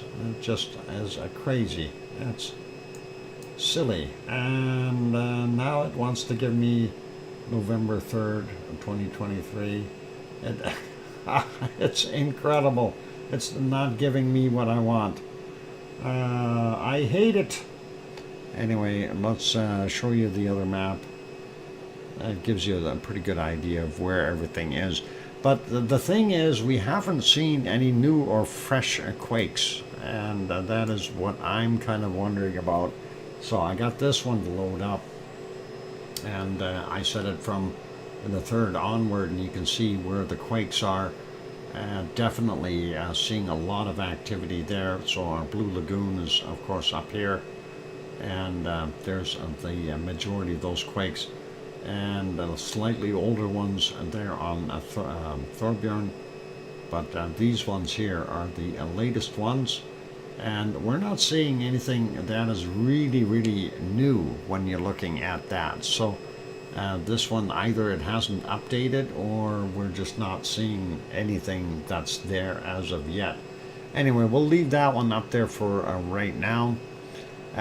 We're going to go off to our next volcanoes, and let's see if we can get an update here. I need to change that, and go to Madame Roots's channel, and see they've got shorts there. I think that was for the 4th. Let's have a look at that. This is Taal volcano. And it's loading, I hope. And we'll hit that anyway. Okay, come on, load already. I guess it's having trouble. Okay, let's reload, see if that comes up. There we go. Alright, zooming in a little bit, and there we see that is a Taal volcano. And our wonderful Philippines on Luzon Island, and you can see quite a bit of steam coming off of it. And of course this update is from Madame Rutsa, so thank you kindly there. And yeah, looking like we've got a bunch of SO2 and steam and everything else coming out of that particular volcano. Let's take a look at Taal Meditation, see if he's got anything running there. I may not, but nope, nothing new. Let's go over to take a look at Lava TV Cabs, see if he's got anything new from... nope, nothing new. We did see that one from November 3rd, so no new streams there. So we don't get to see a Mayon on Luzon Island. And let's get to our next one. This one is Semeru, East Java. And again, too much cloud in there to be able to see anything, unfortunately. Yuck. Yeah, I'm going all the way through here, just checking a couple hours at a time, and no joy. Yep. Unfortunately, we're not going to be able to see anything at Semeru, and that is including our daytime shot here at 8:20 a.m. The clouds are low and full of water. And thank you, Wonky Donkey. Okay, let's see, what else we got going on. All right, we'll leave that one be. Make that smaller, and let's get me over to the next shot here, and that of course is Japan. And the ice cream boat is in for those who need to know. You can see it right there. You can get your ice cream, and in the background we have this lovely thing called a volcano, and that's a Sakurajima. A Sakurajima, of course, looks like it's off-gassing very, very heavily right now. Let's take a look at the closer up cam, and you can see quite a plume billowing out of it.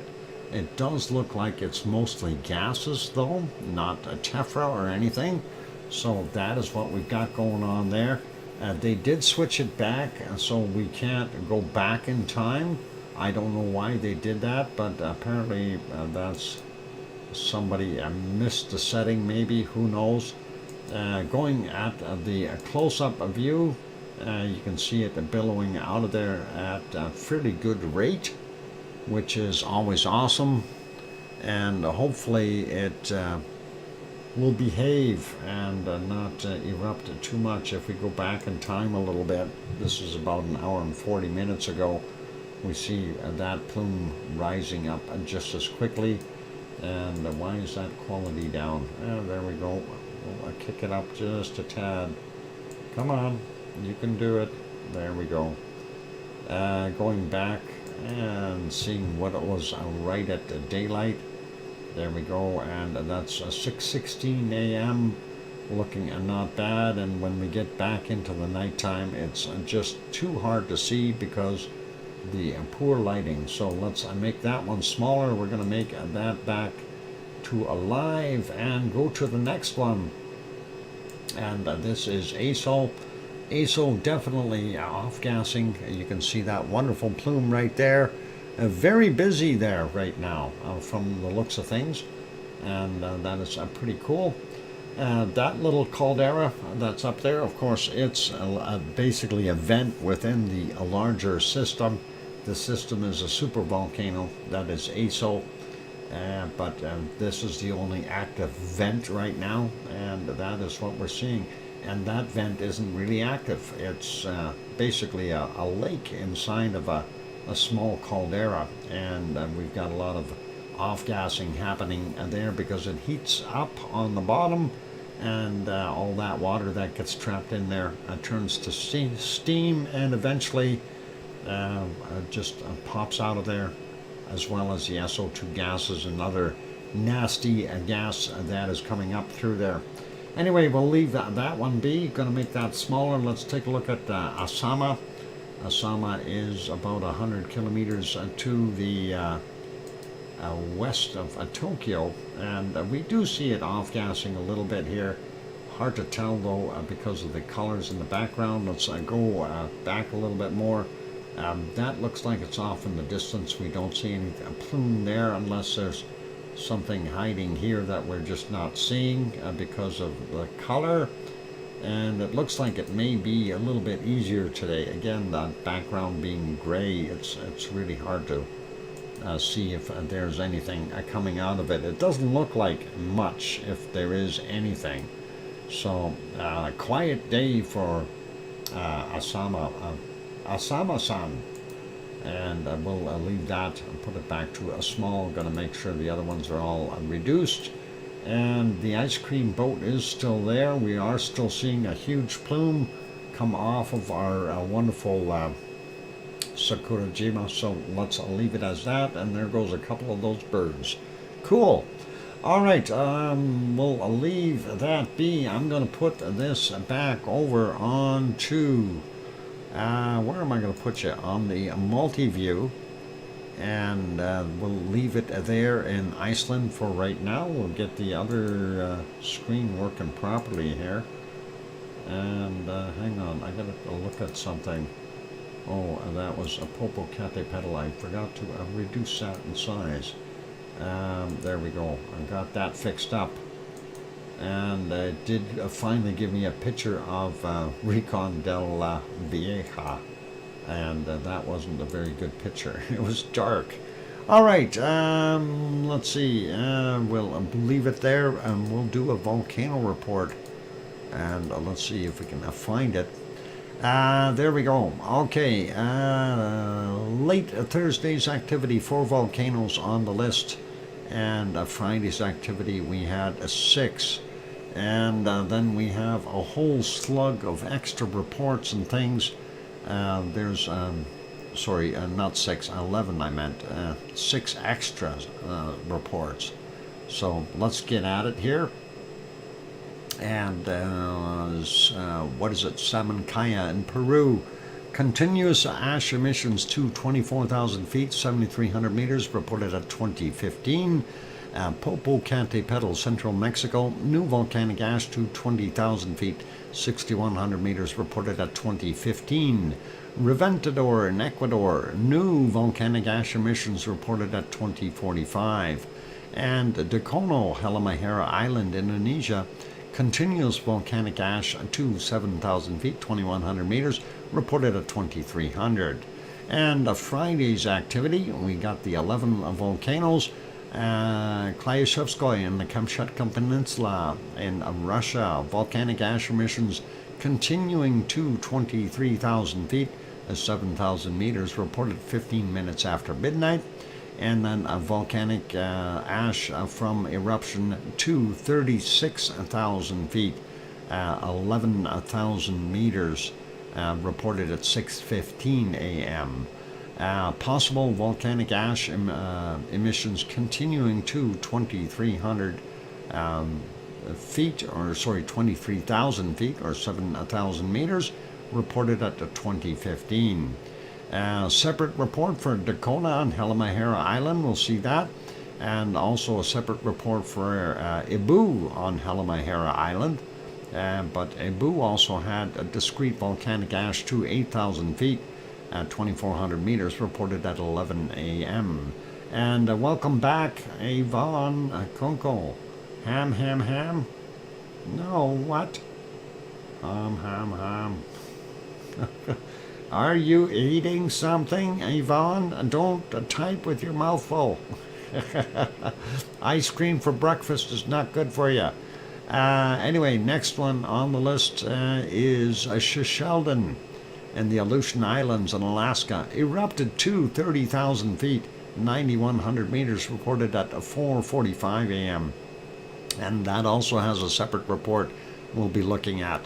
And it also had more volcanic ash emissions continue to 20,000 feet, 6,100 meters, reported at 11:15.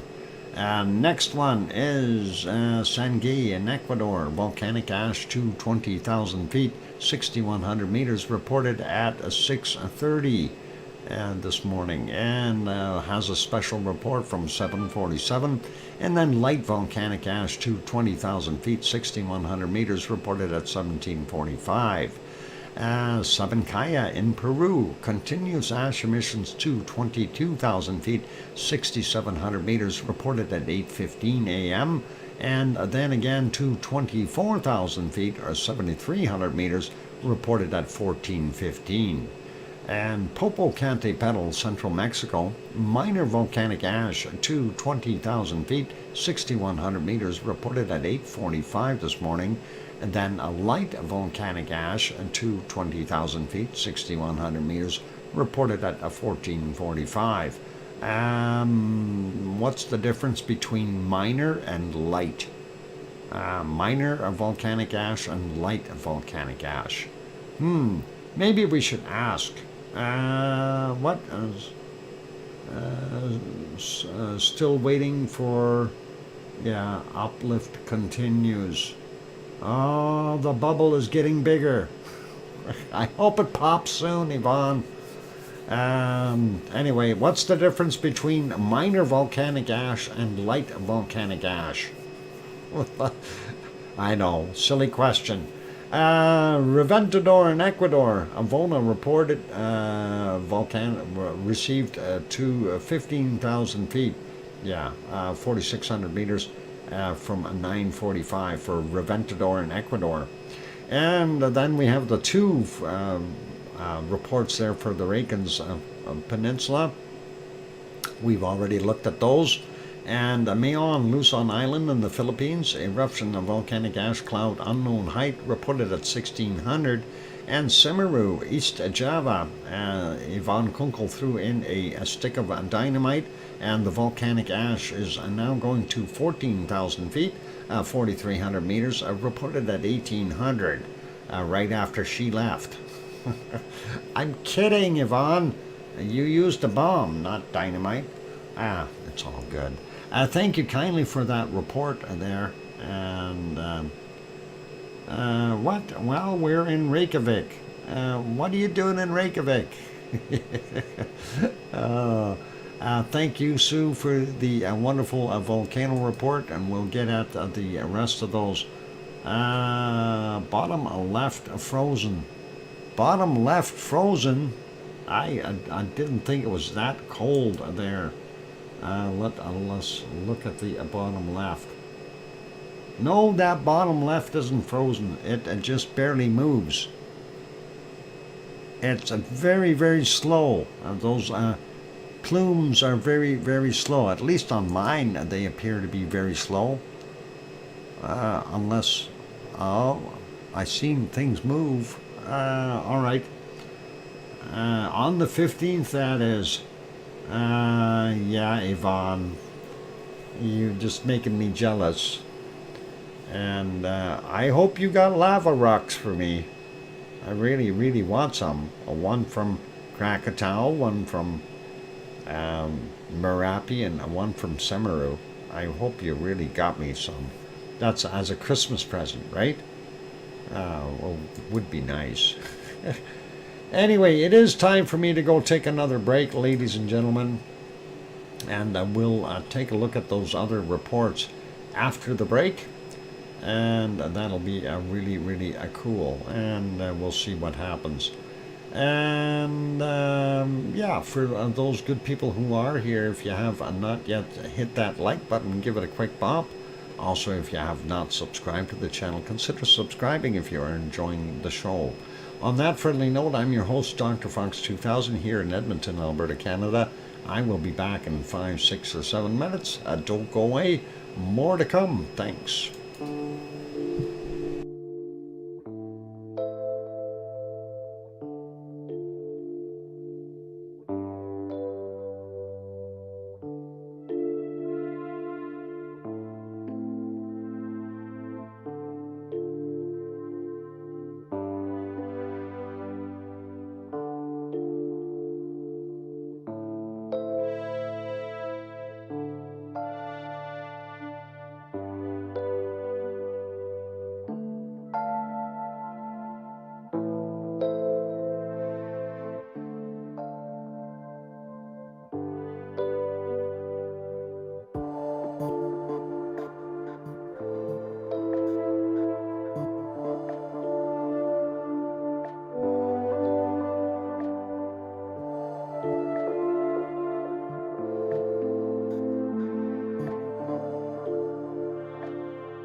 the microphone is back on. Welcome back, everyone. I'm your host, DrFox2000. You're watching VolcanoX live stream.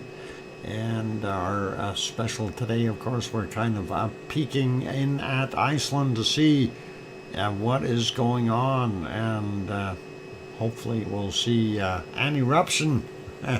Anyway, I see Bo got here. Welcome, Bo, and James Bong as well. And thank you for the welcome backs from Sue and Yvonne. Thank you. And Bo waving hello. And yep, all the three screens are moving.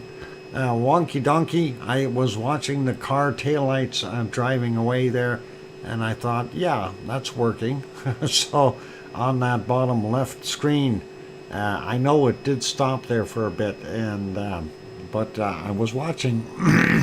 Pardon me. And thank you for that. Welcome back, Daddy. Anyway, all cool. Okay, so we had a look at the earthquake report, or well, I read through it, but now we're going to go and take a look at some of the extra reports that we had from there. And let's see if we can get to some of them. We already did the two Reykjanes ones, so let's go through the other ones, and we'll get at those, and hopefully we'll be able to do all of them very carefully. Dakono, Halmahera Island, Indonesia, volcanian eruption continues. And yeah, boy, everything seems to be erupting all at once. Heavy volcanic eruptions. We got,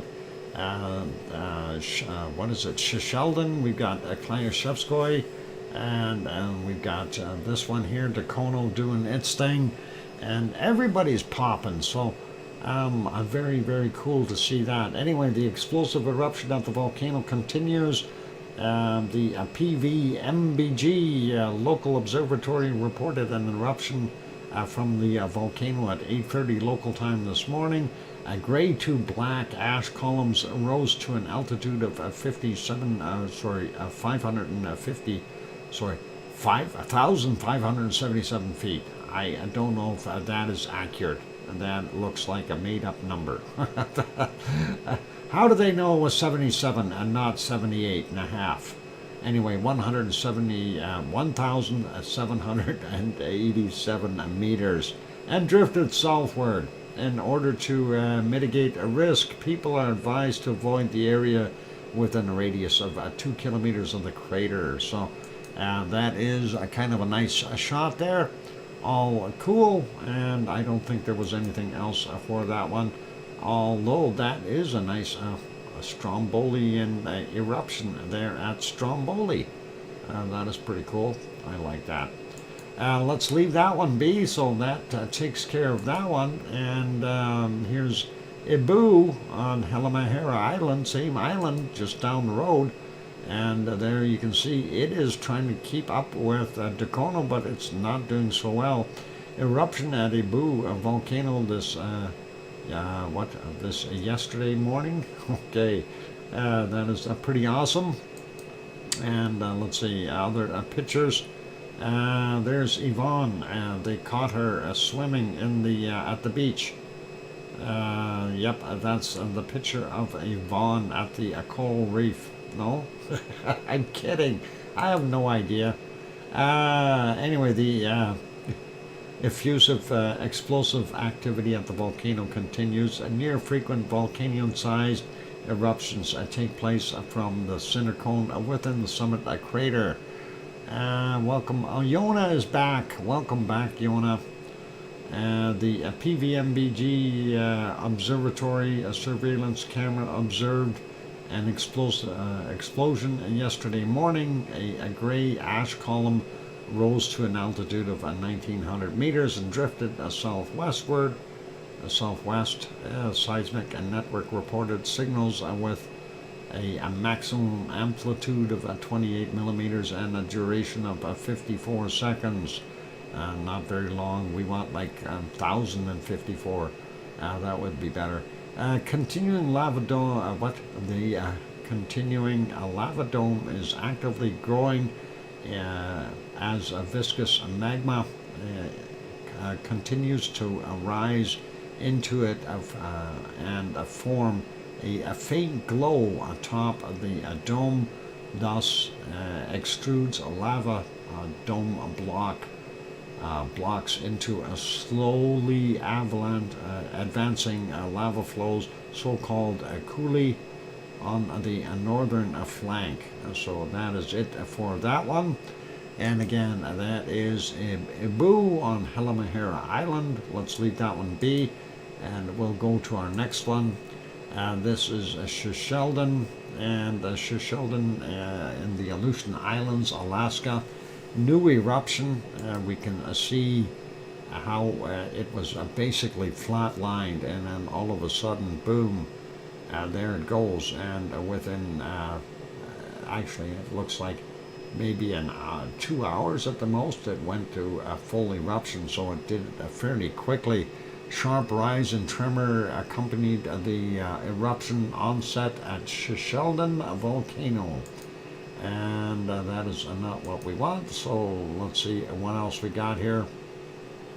The AVO reported that a new explosive eruption commenced at the volcano at about 3:40 local time early this morning and is likely still ongoing.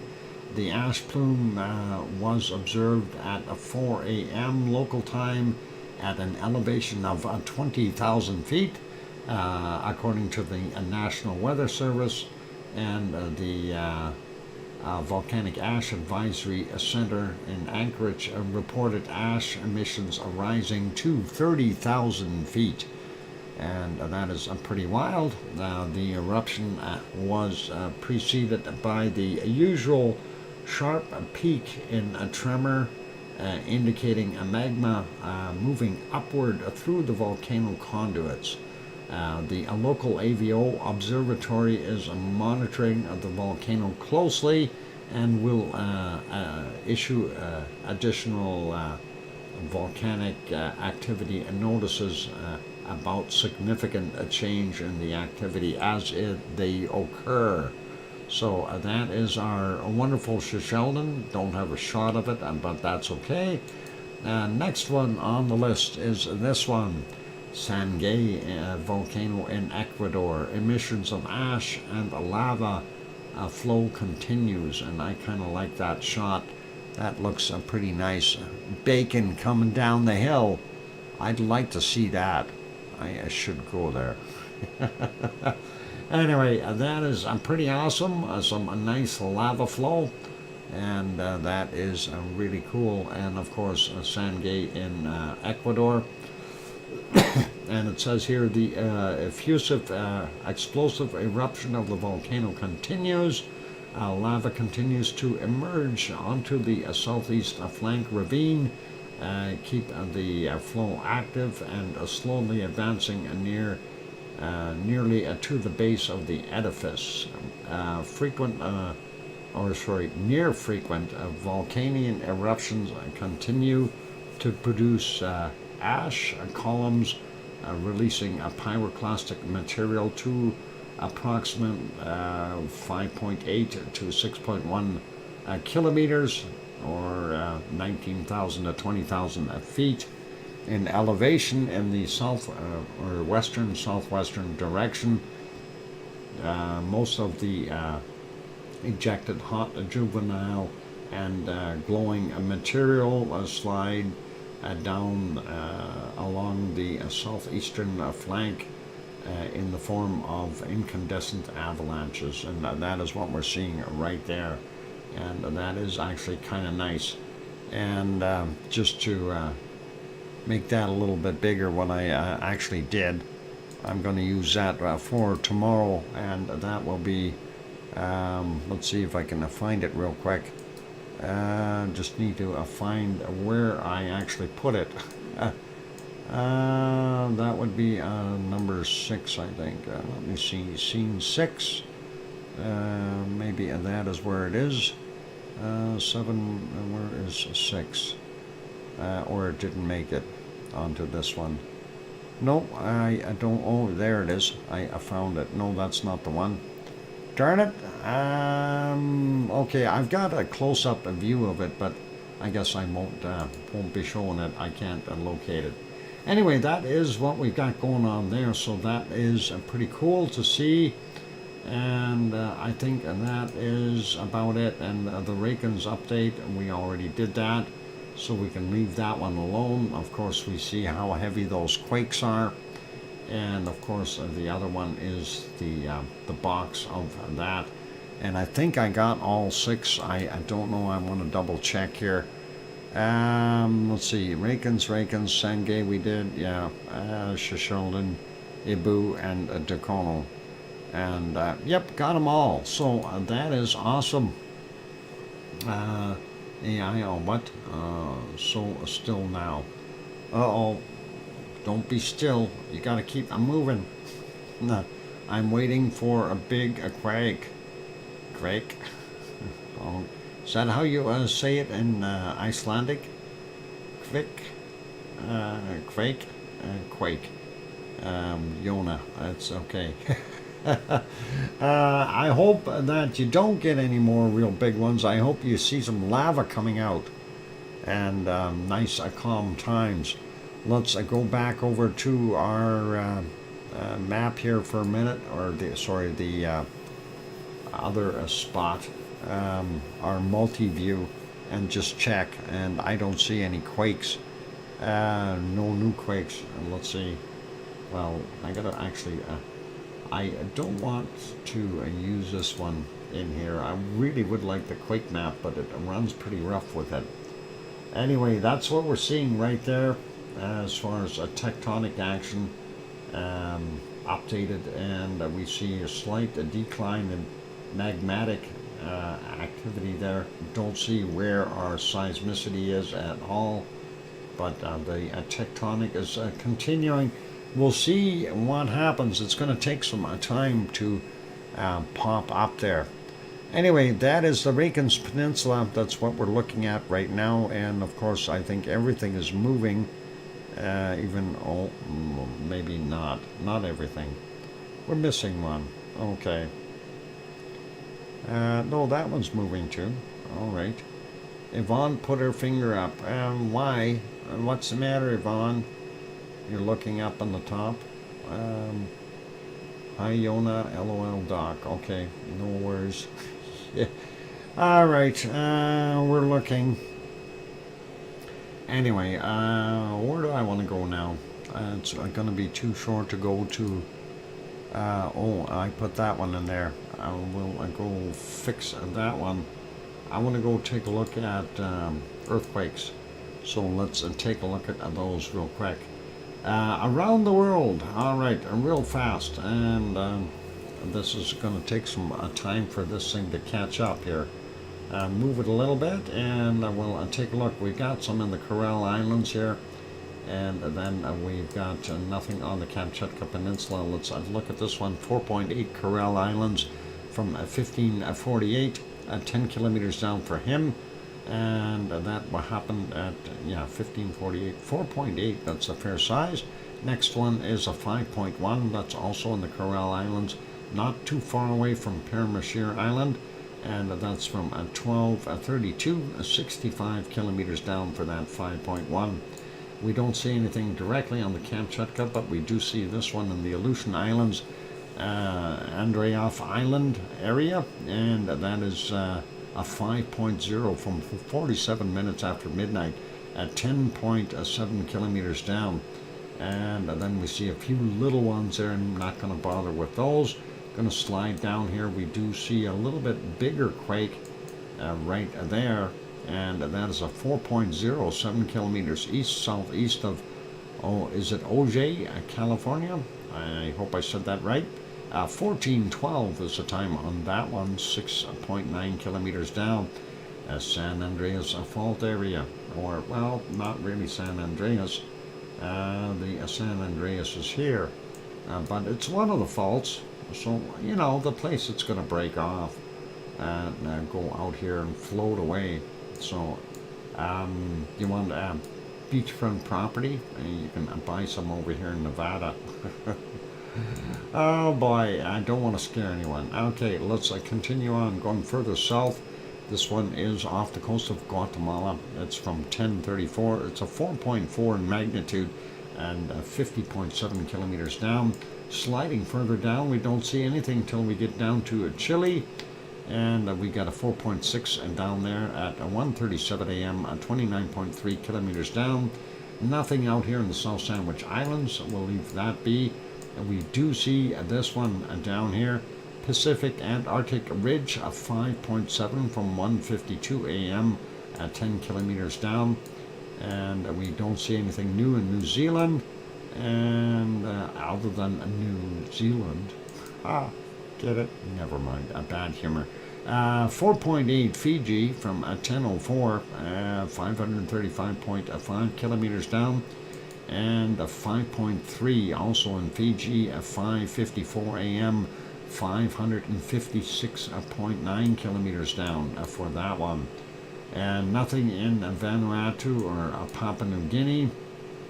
And nothing over there for Yvonne. And then we get over here beside Sumatra. We have a 4.8 from yesterday actually, and that's 2352, 65 kilometers down for that. We don't see anything else going up here into Myanmar. We'll get to the other ones after. This one is 4.5 from 1825 in Indonesia, and it's from 138.9 kilometers down. One more there, 4.5, also Indonesia, 1818 is the time, and 65.1 kilometers down. We got one off the coast of Taiwan, a 4.7 from yesterday at 2316 at 10 kilometers down, and we got a two in the Kuril Islands already. Let's leave them be. Just zoom out real quick. Want to see if there's anything down here. Don't see a darn thing. And let's have a look. And these are in Nepal, 5.6. 12:02 is the time on that. 17.9 kilometers down. The other one is a 4.0 from 1631. And that's also 10 kilometers down. We do see this one here in Afghanistan, and that is only one there. The other one is older. 4.4, 1:29 a.m. and it is from 49.8 kilometers down. And let's see what else we got. There we got one down here on the Hellenian Arc. I don't know, Piggy didn't mention feeling this, but this is a 4.5 from yesterday at 21:55, 10 kilometers down for him. And a fairly big one over here in Greece at 5.1, and Prokoipi, Greece, if I said it right, at 26 minutes after midnight, 9.9 kilometers down for that one. And it is a break time. And that is, I think, the last quake for there. Well, actually, they do show, we got two here. One on the Mid-Atlantic Ridge, 4.9 from 417, 10 clicks down. And then one up here in some place called Iceland. Iceland? Iceland. I wonder where that is. That's a 4.6. And that's 7 kilometers southeast of Vogar, Iceland. And that's from yesterday, 22:25. What the heck are they kidding? Anyway, that's 10 kilometers down for that one. They don't have it right. Okay, time for me to hit the road. Yvonne Kunkel, take care of yourself. All the best, and you have safe travels. And don't forget about my rocks. Have a wonderful flight and enjoy your few days off when you get back.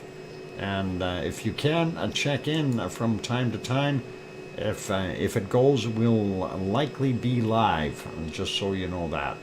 And anyway, that's our quakes from around the world. We'll come back after the break and take a look why this place hasn't erupted yet. And we'll see what happens. And that's called Hawaii. And there's my 3 rocks. Yep, those are the ones I'm waiting for. Let's put you back on here. I'm going to put that back over there. Make sure everybody has got moving screens. Yep, and that one's working, and that one's working. All right, all three are working, so Wonky Donkey can't complain. And Yvonne, you take care. Nah, she's not going to sleep there. She's awake now. It's early morning there, Wonky Donkey. Yeah, other side of the planet, okay? Anyway, on that friendly note, I'm your host, DrFox2000. I'm going to go take a break. I'll be back in 5, 6, or 7 minutes. And keep smiling. Here's some music. Thanks. And don't forget to hit the like button.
And there we go, that microphone is back on. Welcome back everyone, and glad to have you all on board here still. And thank you for the welcome backs from Sue and Kananaskis country, and probably a few more, but I wanted to address that wonky donkey, paycheck. I mean, I give you all the carrots you want. What more do you want? And it was all you wanting to join that lava workers union, and now that you're part of it, you have to put up with that. They don't get those paychecks. It's just the way it works. You got to scout your own diamonds. You have the resources, so why not, eh? Anyway, let's leave that alone. Anyway, all good for everyone, and I'm glad that you're all still hanging in, and we're definitely still keeping an eye on what's happening there at the Reykjanes Peninsula. And yes, even though some of those screens don't look like they're doing a heck of a lot, they are in fact moving, and at least I do believe they are. Every once in a while we see a blinkities from the bottom left and the bottom right. Hey, there's a beam. All right, that is moving again as well. All right, let's leave this place be for right now. Let's get back over to Hawaii, and we're going to see what there is for quakes there. So maybe we should have another poll. What's going to erupt first, Hawaii or Iceland? That's going to be a real blast to see. Anyway, let's zoom in a little bit here and find out what we got going on. First off, we see a larger size quake out here in the waters, 3.9 from 1731, 41.2 kilometers down, and that is what we got there. Keeping an eye, more like willing it to pop. Yeah. You got to keep an eye on it. It's just something that we need to do. Anyway, something funny here. Okay, this is a little confusing. All right, why do we have all these quakes up on top of a Mauna Loa? Anyway, we've got a little bit of a swarm up here. They call it Pahala. I call it Mauna Loa, but whatever. 2305, we had a 1.5, 36.8 kilometers down. Next one is a 1.4, 30.2 clicks down from 1505 today, and 1.1 from 2:39 a.m., 22 clicks down. This is a 1.5 from 6:41 a.m., 24.9 kilometers down. This is a 1.6 from 2:37 a.m., 38.8 kilometers down. And then we got the little guy, 0.9, 2:53 a.m., 10.4 clicks down. We got a 0.5, 1:59 a.m., 2.1 kilometers down. And then we got this one, a 0.6, that's from 23:33 yesterday, and that is from 4.3 kilometers down. His buddy right next to him, a 0.7, 3.307 a.m., 10.3 kilometers below sea level. And then this one here is a 0.9, 1.9 kilometers, 1:09 a.m., 5.1 kilometers down. There we go, get them in the right order. Another 0.7, 58 minutes after midnight, 8.2 kilometers down. 1.1, 23:40 was the time on it yesterday, at 10.1 clicks down. The next one is a 0.8 from 23:47, 11.8 kilometers below sea level. And then we got 0.6 for 14:07, 5 kilometers down for that. We got a 0.9, 22:46 yesterday, 11.4 kilometers down. A 0.6 from 2:22 a.m., 6.5 kilometers down. Another 0.6 from 1:22, 6.6 clicks down. And this one is a 0.7, 1:38 a.m., 9.3 kilometers down for him. and this one is another 0.7, 3:14 a.m. 9.1 clicks down, and this one up here a 0.5 from a 15:05, 1.9 kilometers down. So that's all up on Mauna Loa. All of a sudden we got quakes happening there. That is really cool and interesting. Let's take a look at our Pahala region, and I think most of these will be between 26 and 37 kilometers down, with the exception of these over here. I think they'll be shallower. Let's take a look at this. 2.2 from 22:24 yesterday. This one is 2.1 from 21:33 yesterday. This is a 1.9 from 19:09 today, a fairly fresh quake. This is a 1.5 from 13:16 today. This one is a 1.8 from 9:25 a.m. today, and 2.0 from 9:57. And the latest one on that map, a 1.9 from 20:02, and that is today, of course. And this is a 1.8 from 10:30, and the next one is 2.3 from 10:31, and real close to Pahala, a 3, and that's from 18:53. By the way, all those times they take off 4 hours, and that will get you to Hawaii's time. Those are our clock hours, so if you take off 4 hours, that's Hawaiian time. This one is a 1.8 from 6:25 a.m. and we've got this guy here, 2.0, 7:26 a.m. 2.0 again at 13:12. And this one is a 2.2 there from 13:42, and this one is a 1.8 from 9:10 a.m. and this is a 1.9 from 16:01. And okay, I should have mentioned the depth on this one. These ones are shallower. That's 2 kilometers below sea level. The other one, a 1.0, 1:25 a.m., 3.2 clicks below sea level, and a 1.7 from 14:25, 4 kilometers below sea level. So that gives us those. So now getting over into the Kilauea region, we'll grab this one on the side of the hill. That is a 2.1 from 3:16 this morning, and 2.9 kilometers below sea level.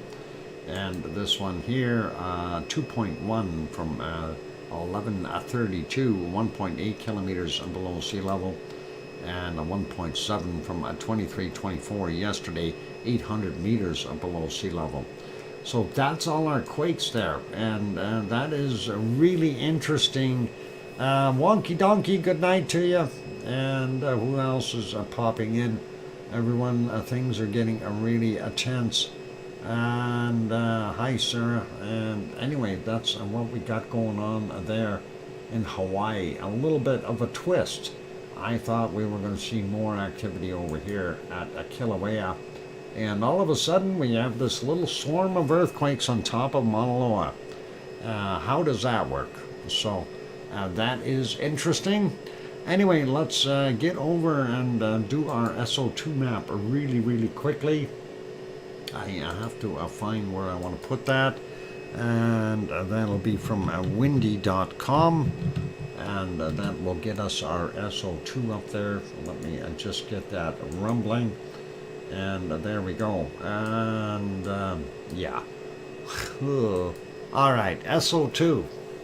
Well, you see what we got here? Isn't that interesting? I don't know how much of that is leftovers. I don't know how much of that is now from Sheldon. We know that there was a bunch that came from Klayashevskoy the other day, and that was still out here. And now we've got the Sheldon eruption dumping out a whole bunch more SO2, and we are inundated with it once again. Anyway, Kamchatka Peninsula, we got on the top Shivelish, then Klyashevskoye, and then Bezimiany, and moving further down we got Karimsky, and we got Matnovsky, and then we've got Ibiko and Chikaratsky down here on Paramashir Island. Going over, we see all kinds of stuff, and of course the culprit is right there, Shisheldon, and that is what has given us a bunch more SO2, and of course we can blame half of this on Klyashevskoye though. It's still there. Anyway, we do see it infiltrating, getting into northern British Columbia, the Yukon, and cutting through the Alaskan Panhandle, and I'm assuming we're going to get some more SO2 here into British Columbia and Alberta soon enough. Well, that whole mess, it's got to end up going this way, and we'll see it here in North America bugging us. And yeah, it is a heck of a swirl. I'm hoping, you know, when we see this right there, it looks like there is a storm system there. And if there is rain, that will certainly help wash it out of the air. Looking at most of everything else, so looking not bad. British Columbia, other than the top, isn't, it's pretty good, I guess. You still see the coastlines a little heavier. Alberta, not too bad. Northern Saskatchewan and Manitoba still have that streak running through it, and getting into Ontario and being pulled down across the Great Lakes into Ontario, Quebec, as well as into the northeastern states. So we see Ontario's only partially clear. Same thing with Quebec, and even out here in Labrador. Newfoundland looks not so bad. Nova Scotia, not too bad. PEI, it's got a little bit on the western side there. And New Brunswick, not bad. Looking at the eastern United States, what we refer to as the industrial sector, I guess, from Indiana, Ohio, Pennsylvania, and New York, and going up here in New Hampshire, Maine, all those, Vermont, they're all fairly heavy SO2 levels for today, and not so bad when we go down. Virginia still fairly heavy.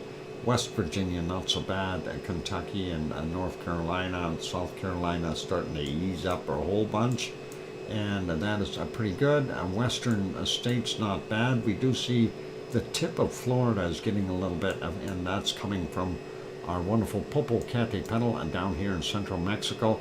That other storm is sitting off the Baja now, and we'll see how that happens. Anyway, you see this plume from Mexico and Popocatépetl getting into our wonderful Gulf of Mexico, and that's what we got going on there. Now, Nevado del Ruz and all our other guys here, Sangay, and they did produce a fair amount of SO2. This stuff from Nevado del Ruz did drift all the way into Venezuela, but also out here into the Pacific, and nothing is coming from the Galapagos Islands at this point in time. Going further south, we do see from Sabancaya, it's right there, not that heavy though. And looking at our Chilean ones, pretty normal for what we see there. We know Villarrica is active. Rio de Janeiro not looking too bad, and going out here, very little coming off of a Michael volcano out in the South Sandwich Islands. And let's see what else we got. Looking for other plumes and things. Real quick, White Isle volcano still doing its thing there north of New Zealand. Melbourne still got the refinery going. Sydney, or north of Sydney, we got the coking plants. Tonga still off-gassing there, and we're seeing the stuff from Vanuatu, Gawa, and Naoba.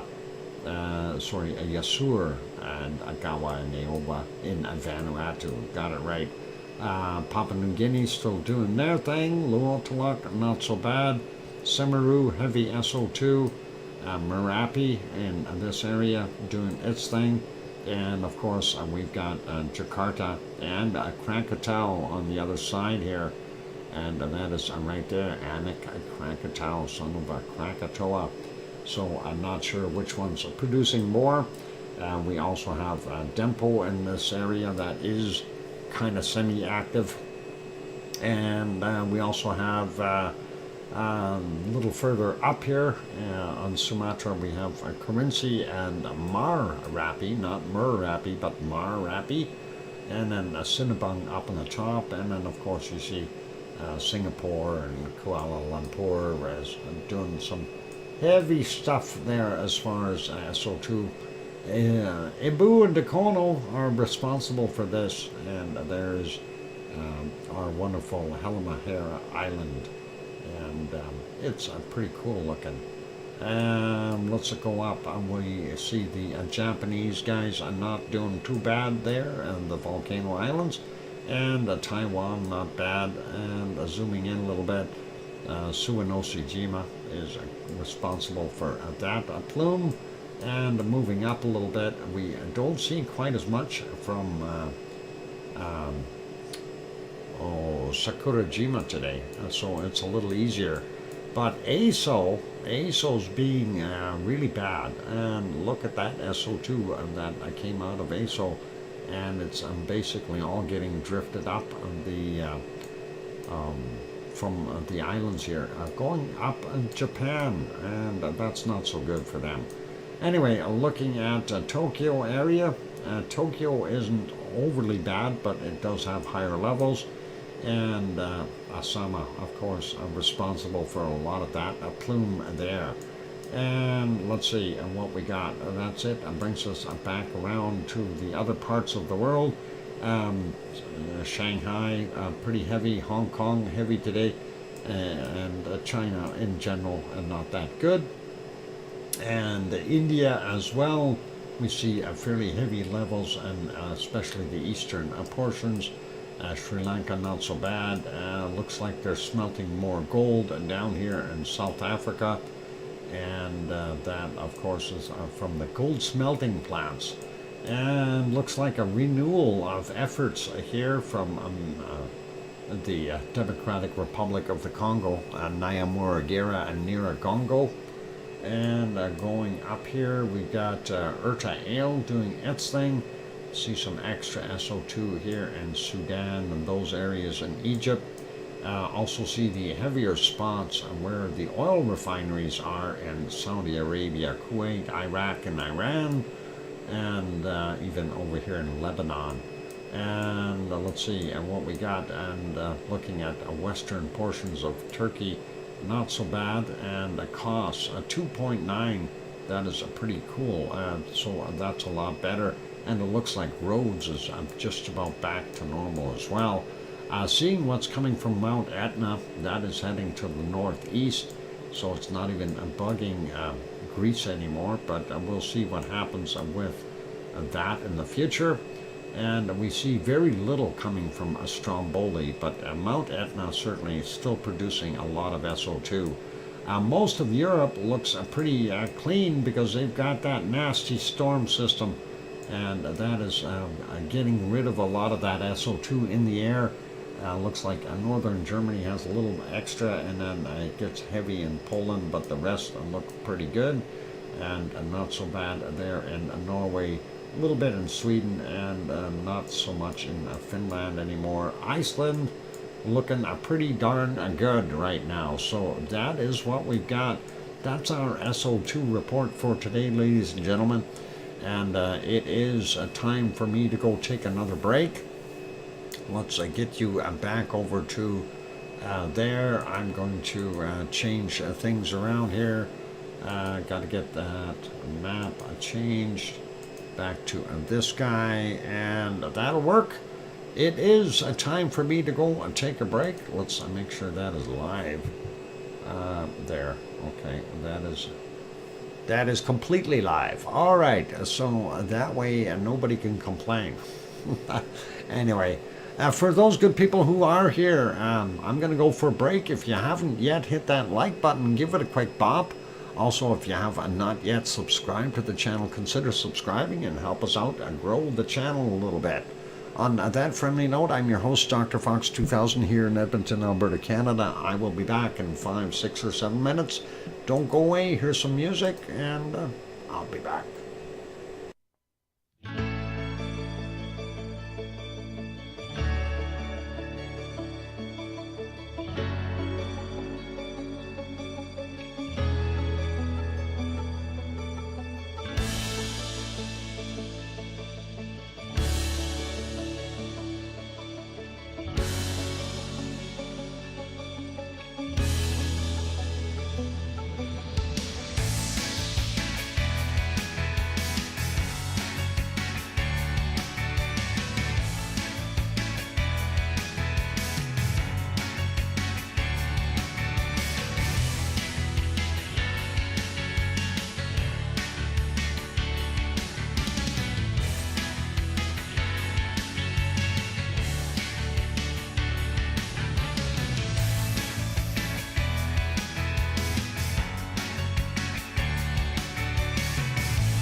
And there we go. That microphone is back on. Welcome back, everyone. I'm your host, DrFox2000.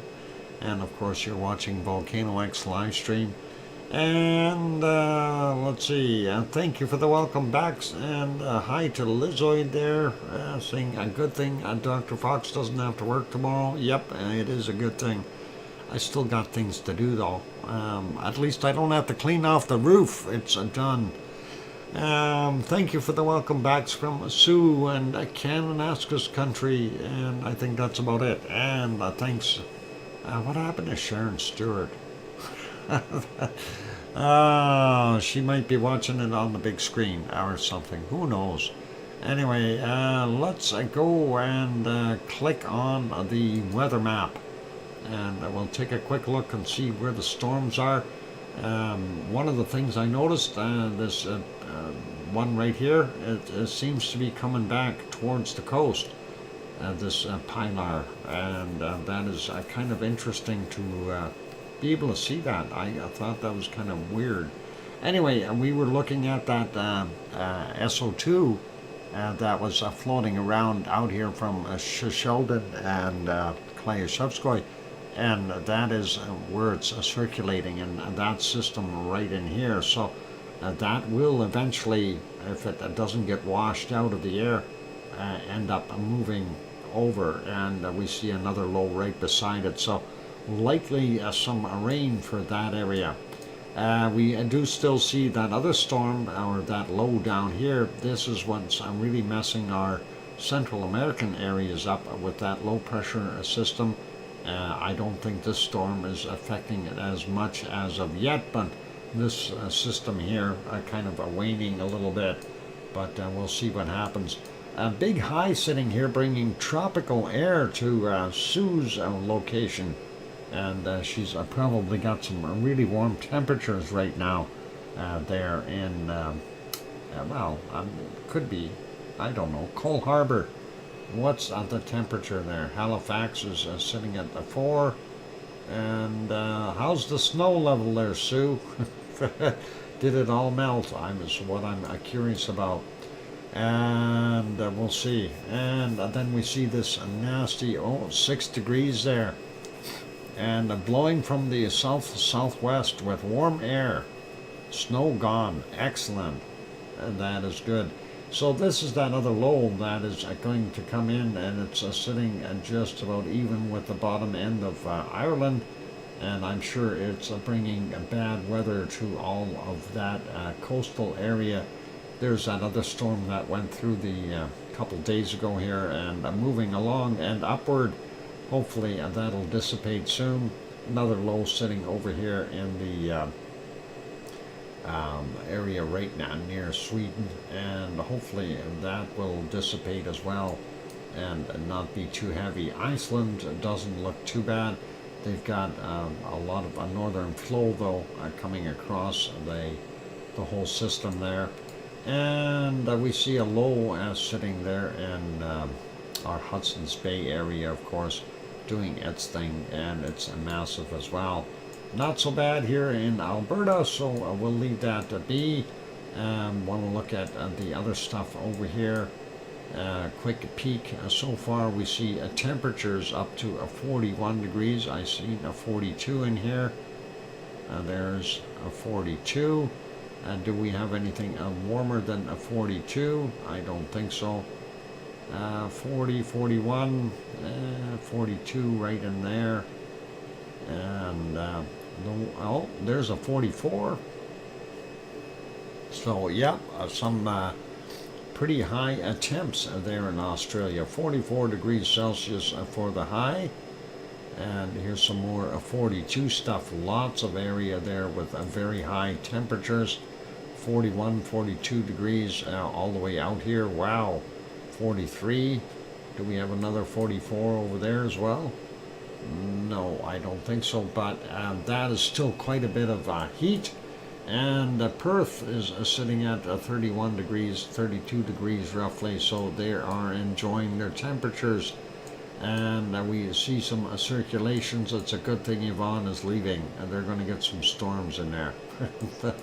Anyway, that is what's happening there.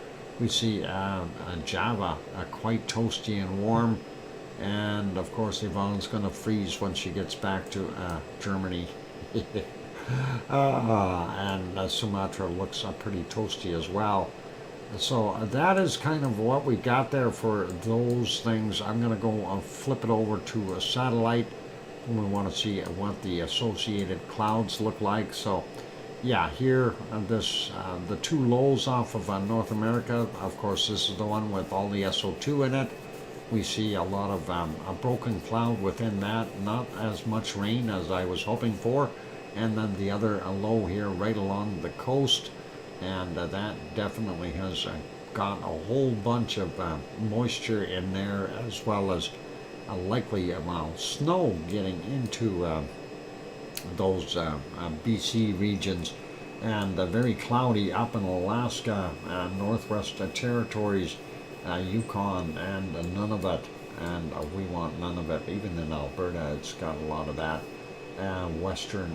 Eastern portions of Canada, and the northeastern states have a little bit of cloud there as well. Looks clear in Sue's place there for Cole Harbor. So yeah, and that nasty cloud down here, that's what I was talking about, was coming in here bringing all that yucky weather, and we won't see those volcanoes, darn it. That is the way it is. Here's that Pilar still working away with a bunch of heavy spots there as far as a cloud is concerned. Moving over, Australia doesn't look too bad. New Zealand all covered in cloud. Hopefully that'll dissipate a little bit. The areas around it are a little clearer, and looks like a little bit of shade up there, but not that much for Australia. Looking at eastern Indonesia and Papua New Guinea, definitely getting heavy clouds in that area. Not bad in Java, Sumatra, and those other regions. Quick peek at Japan. Looks like the Sea of Japan, a little rough today. Central northern areas of Japan, lots of clouds. And Kamchatka Peninsula, the seasons are changing. It's definitely starting to see what will likely be very cold temps coming. And let's continue on with changing that back to temperatures. I'm just curious, Kamchatka is still, still above freezing around the edges, but the higher elevations are definitely starting to be below sea level, below freezing, sorry. And we're starting to see Siberian cold as well. Minus 32 degrees already there in some spots, minus 34. Northern portions of central Russia, very cold. Anyway, let's, we know the hot place is Australia. The cold place will be Antarctica. Let's see if we can find the coldest temperature on the planet. And that is a minus 67 so far. Oh, a minus 69 right in there. Let's zoom into that and see if we can find that again. 65, 67, somewhere in here. There's a 67. I guess it doesn't want to play nice for me. Minus 66. Maybe I have to be over further. 65. There's a 67. Where'd that 69 go? Darn it, I hate when that happens. Yeah. Anyway, that is what we got there. Minus 69 was what we've seen earlier. I don't know if I can find it again. It's got to be in here somewhere. 66, 67, 60. Where is it? I thought it was right close here somewhere. Anyway, we had 69. Let's see if we can find anything colder. I'm just doing a quick scan. There's a minus 68 right there. and not seeing anything else right close to it. Gonna zoom back out here and just check a bit more carefully, because Sue's likely gonna beat me again. I hate when she does that. She always beats me. Let's see what we got here. Oh, hang on, I seen something in here. Where was it? Minus 69 in here. I'm not finding it. Where is it? We need a minus 71. 64. Oh, hang on, that's a 57. Darn it. I'm not seeing it. Going too quickly. Minus a 65. And I gotta be here somewhere. There's a 67. Well, we had the minus a 69, so I don't know if I'm gonna be anywhere near where a Sue is. She's probably got like 108 or something below zero. There's that 68. Whoop. We've lost it already. A 67, 66. I don't see the 68 anymore. I'm losing temperatures quickly, and that is not good. I'm going to live with a minus 69, and I probably got beat up real bad. Let's see what Sue's got. Oh, Sue found minus 71. I get another second-degree beating. Darn it, Sue, you whooped me again. I guess that is the way it works. And that is all cool. Thank you, Sue. And yeah, that was awesome. Kananaska's country is leaving. Good night. Take care, and all the best to you. All right, Sue gets the trophy. Yep, and I am beat up again. And that is the way it works, I guess. Anyway, let's leave that be, and that basically brings us to the end of our show for tonight, but that doesn't mean we're stopping. We are going to continue streaming for, I guess, probably another hour. Unless we see an eruption, then we'll leave it on all night. But I will be checking during the night sometime. If we happen to have an eruption, I want to be right on the ball, if you know what I'm saying. So that is something that we are looking for. So thank you everyone for being here today. You guys are all awesome, and of course we are waiting to see the eruption happen in Iceland. And I'm not trying to be rude or nasty when I say it, but this all could subside yet and we don't get one, okay? Just so we know, and that is important to keep that in mind as well. From afar and wide, good night everyone. All right, there, Kananaska's country.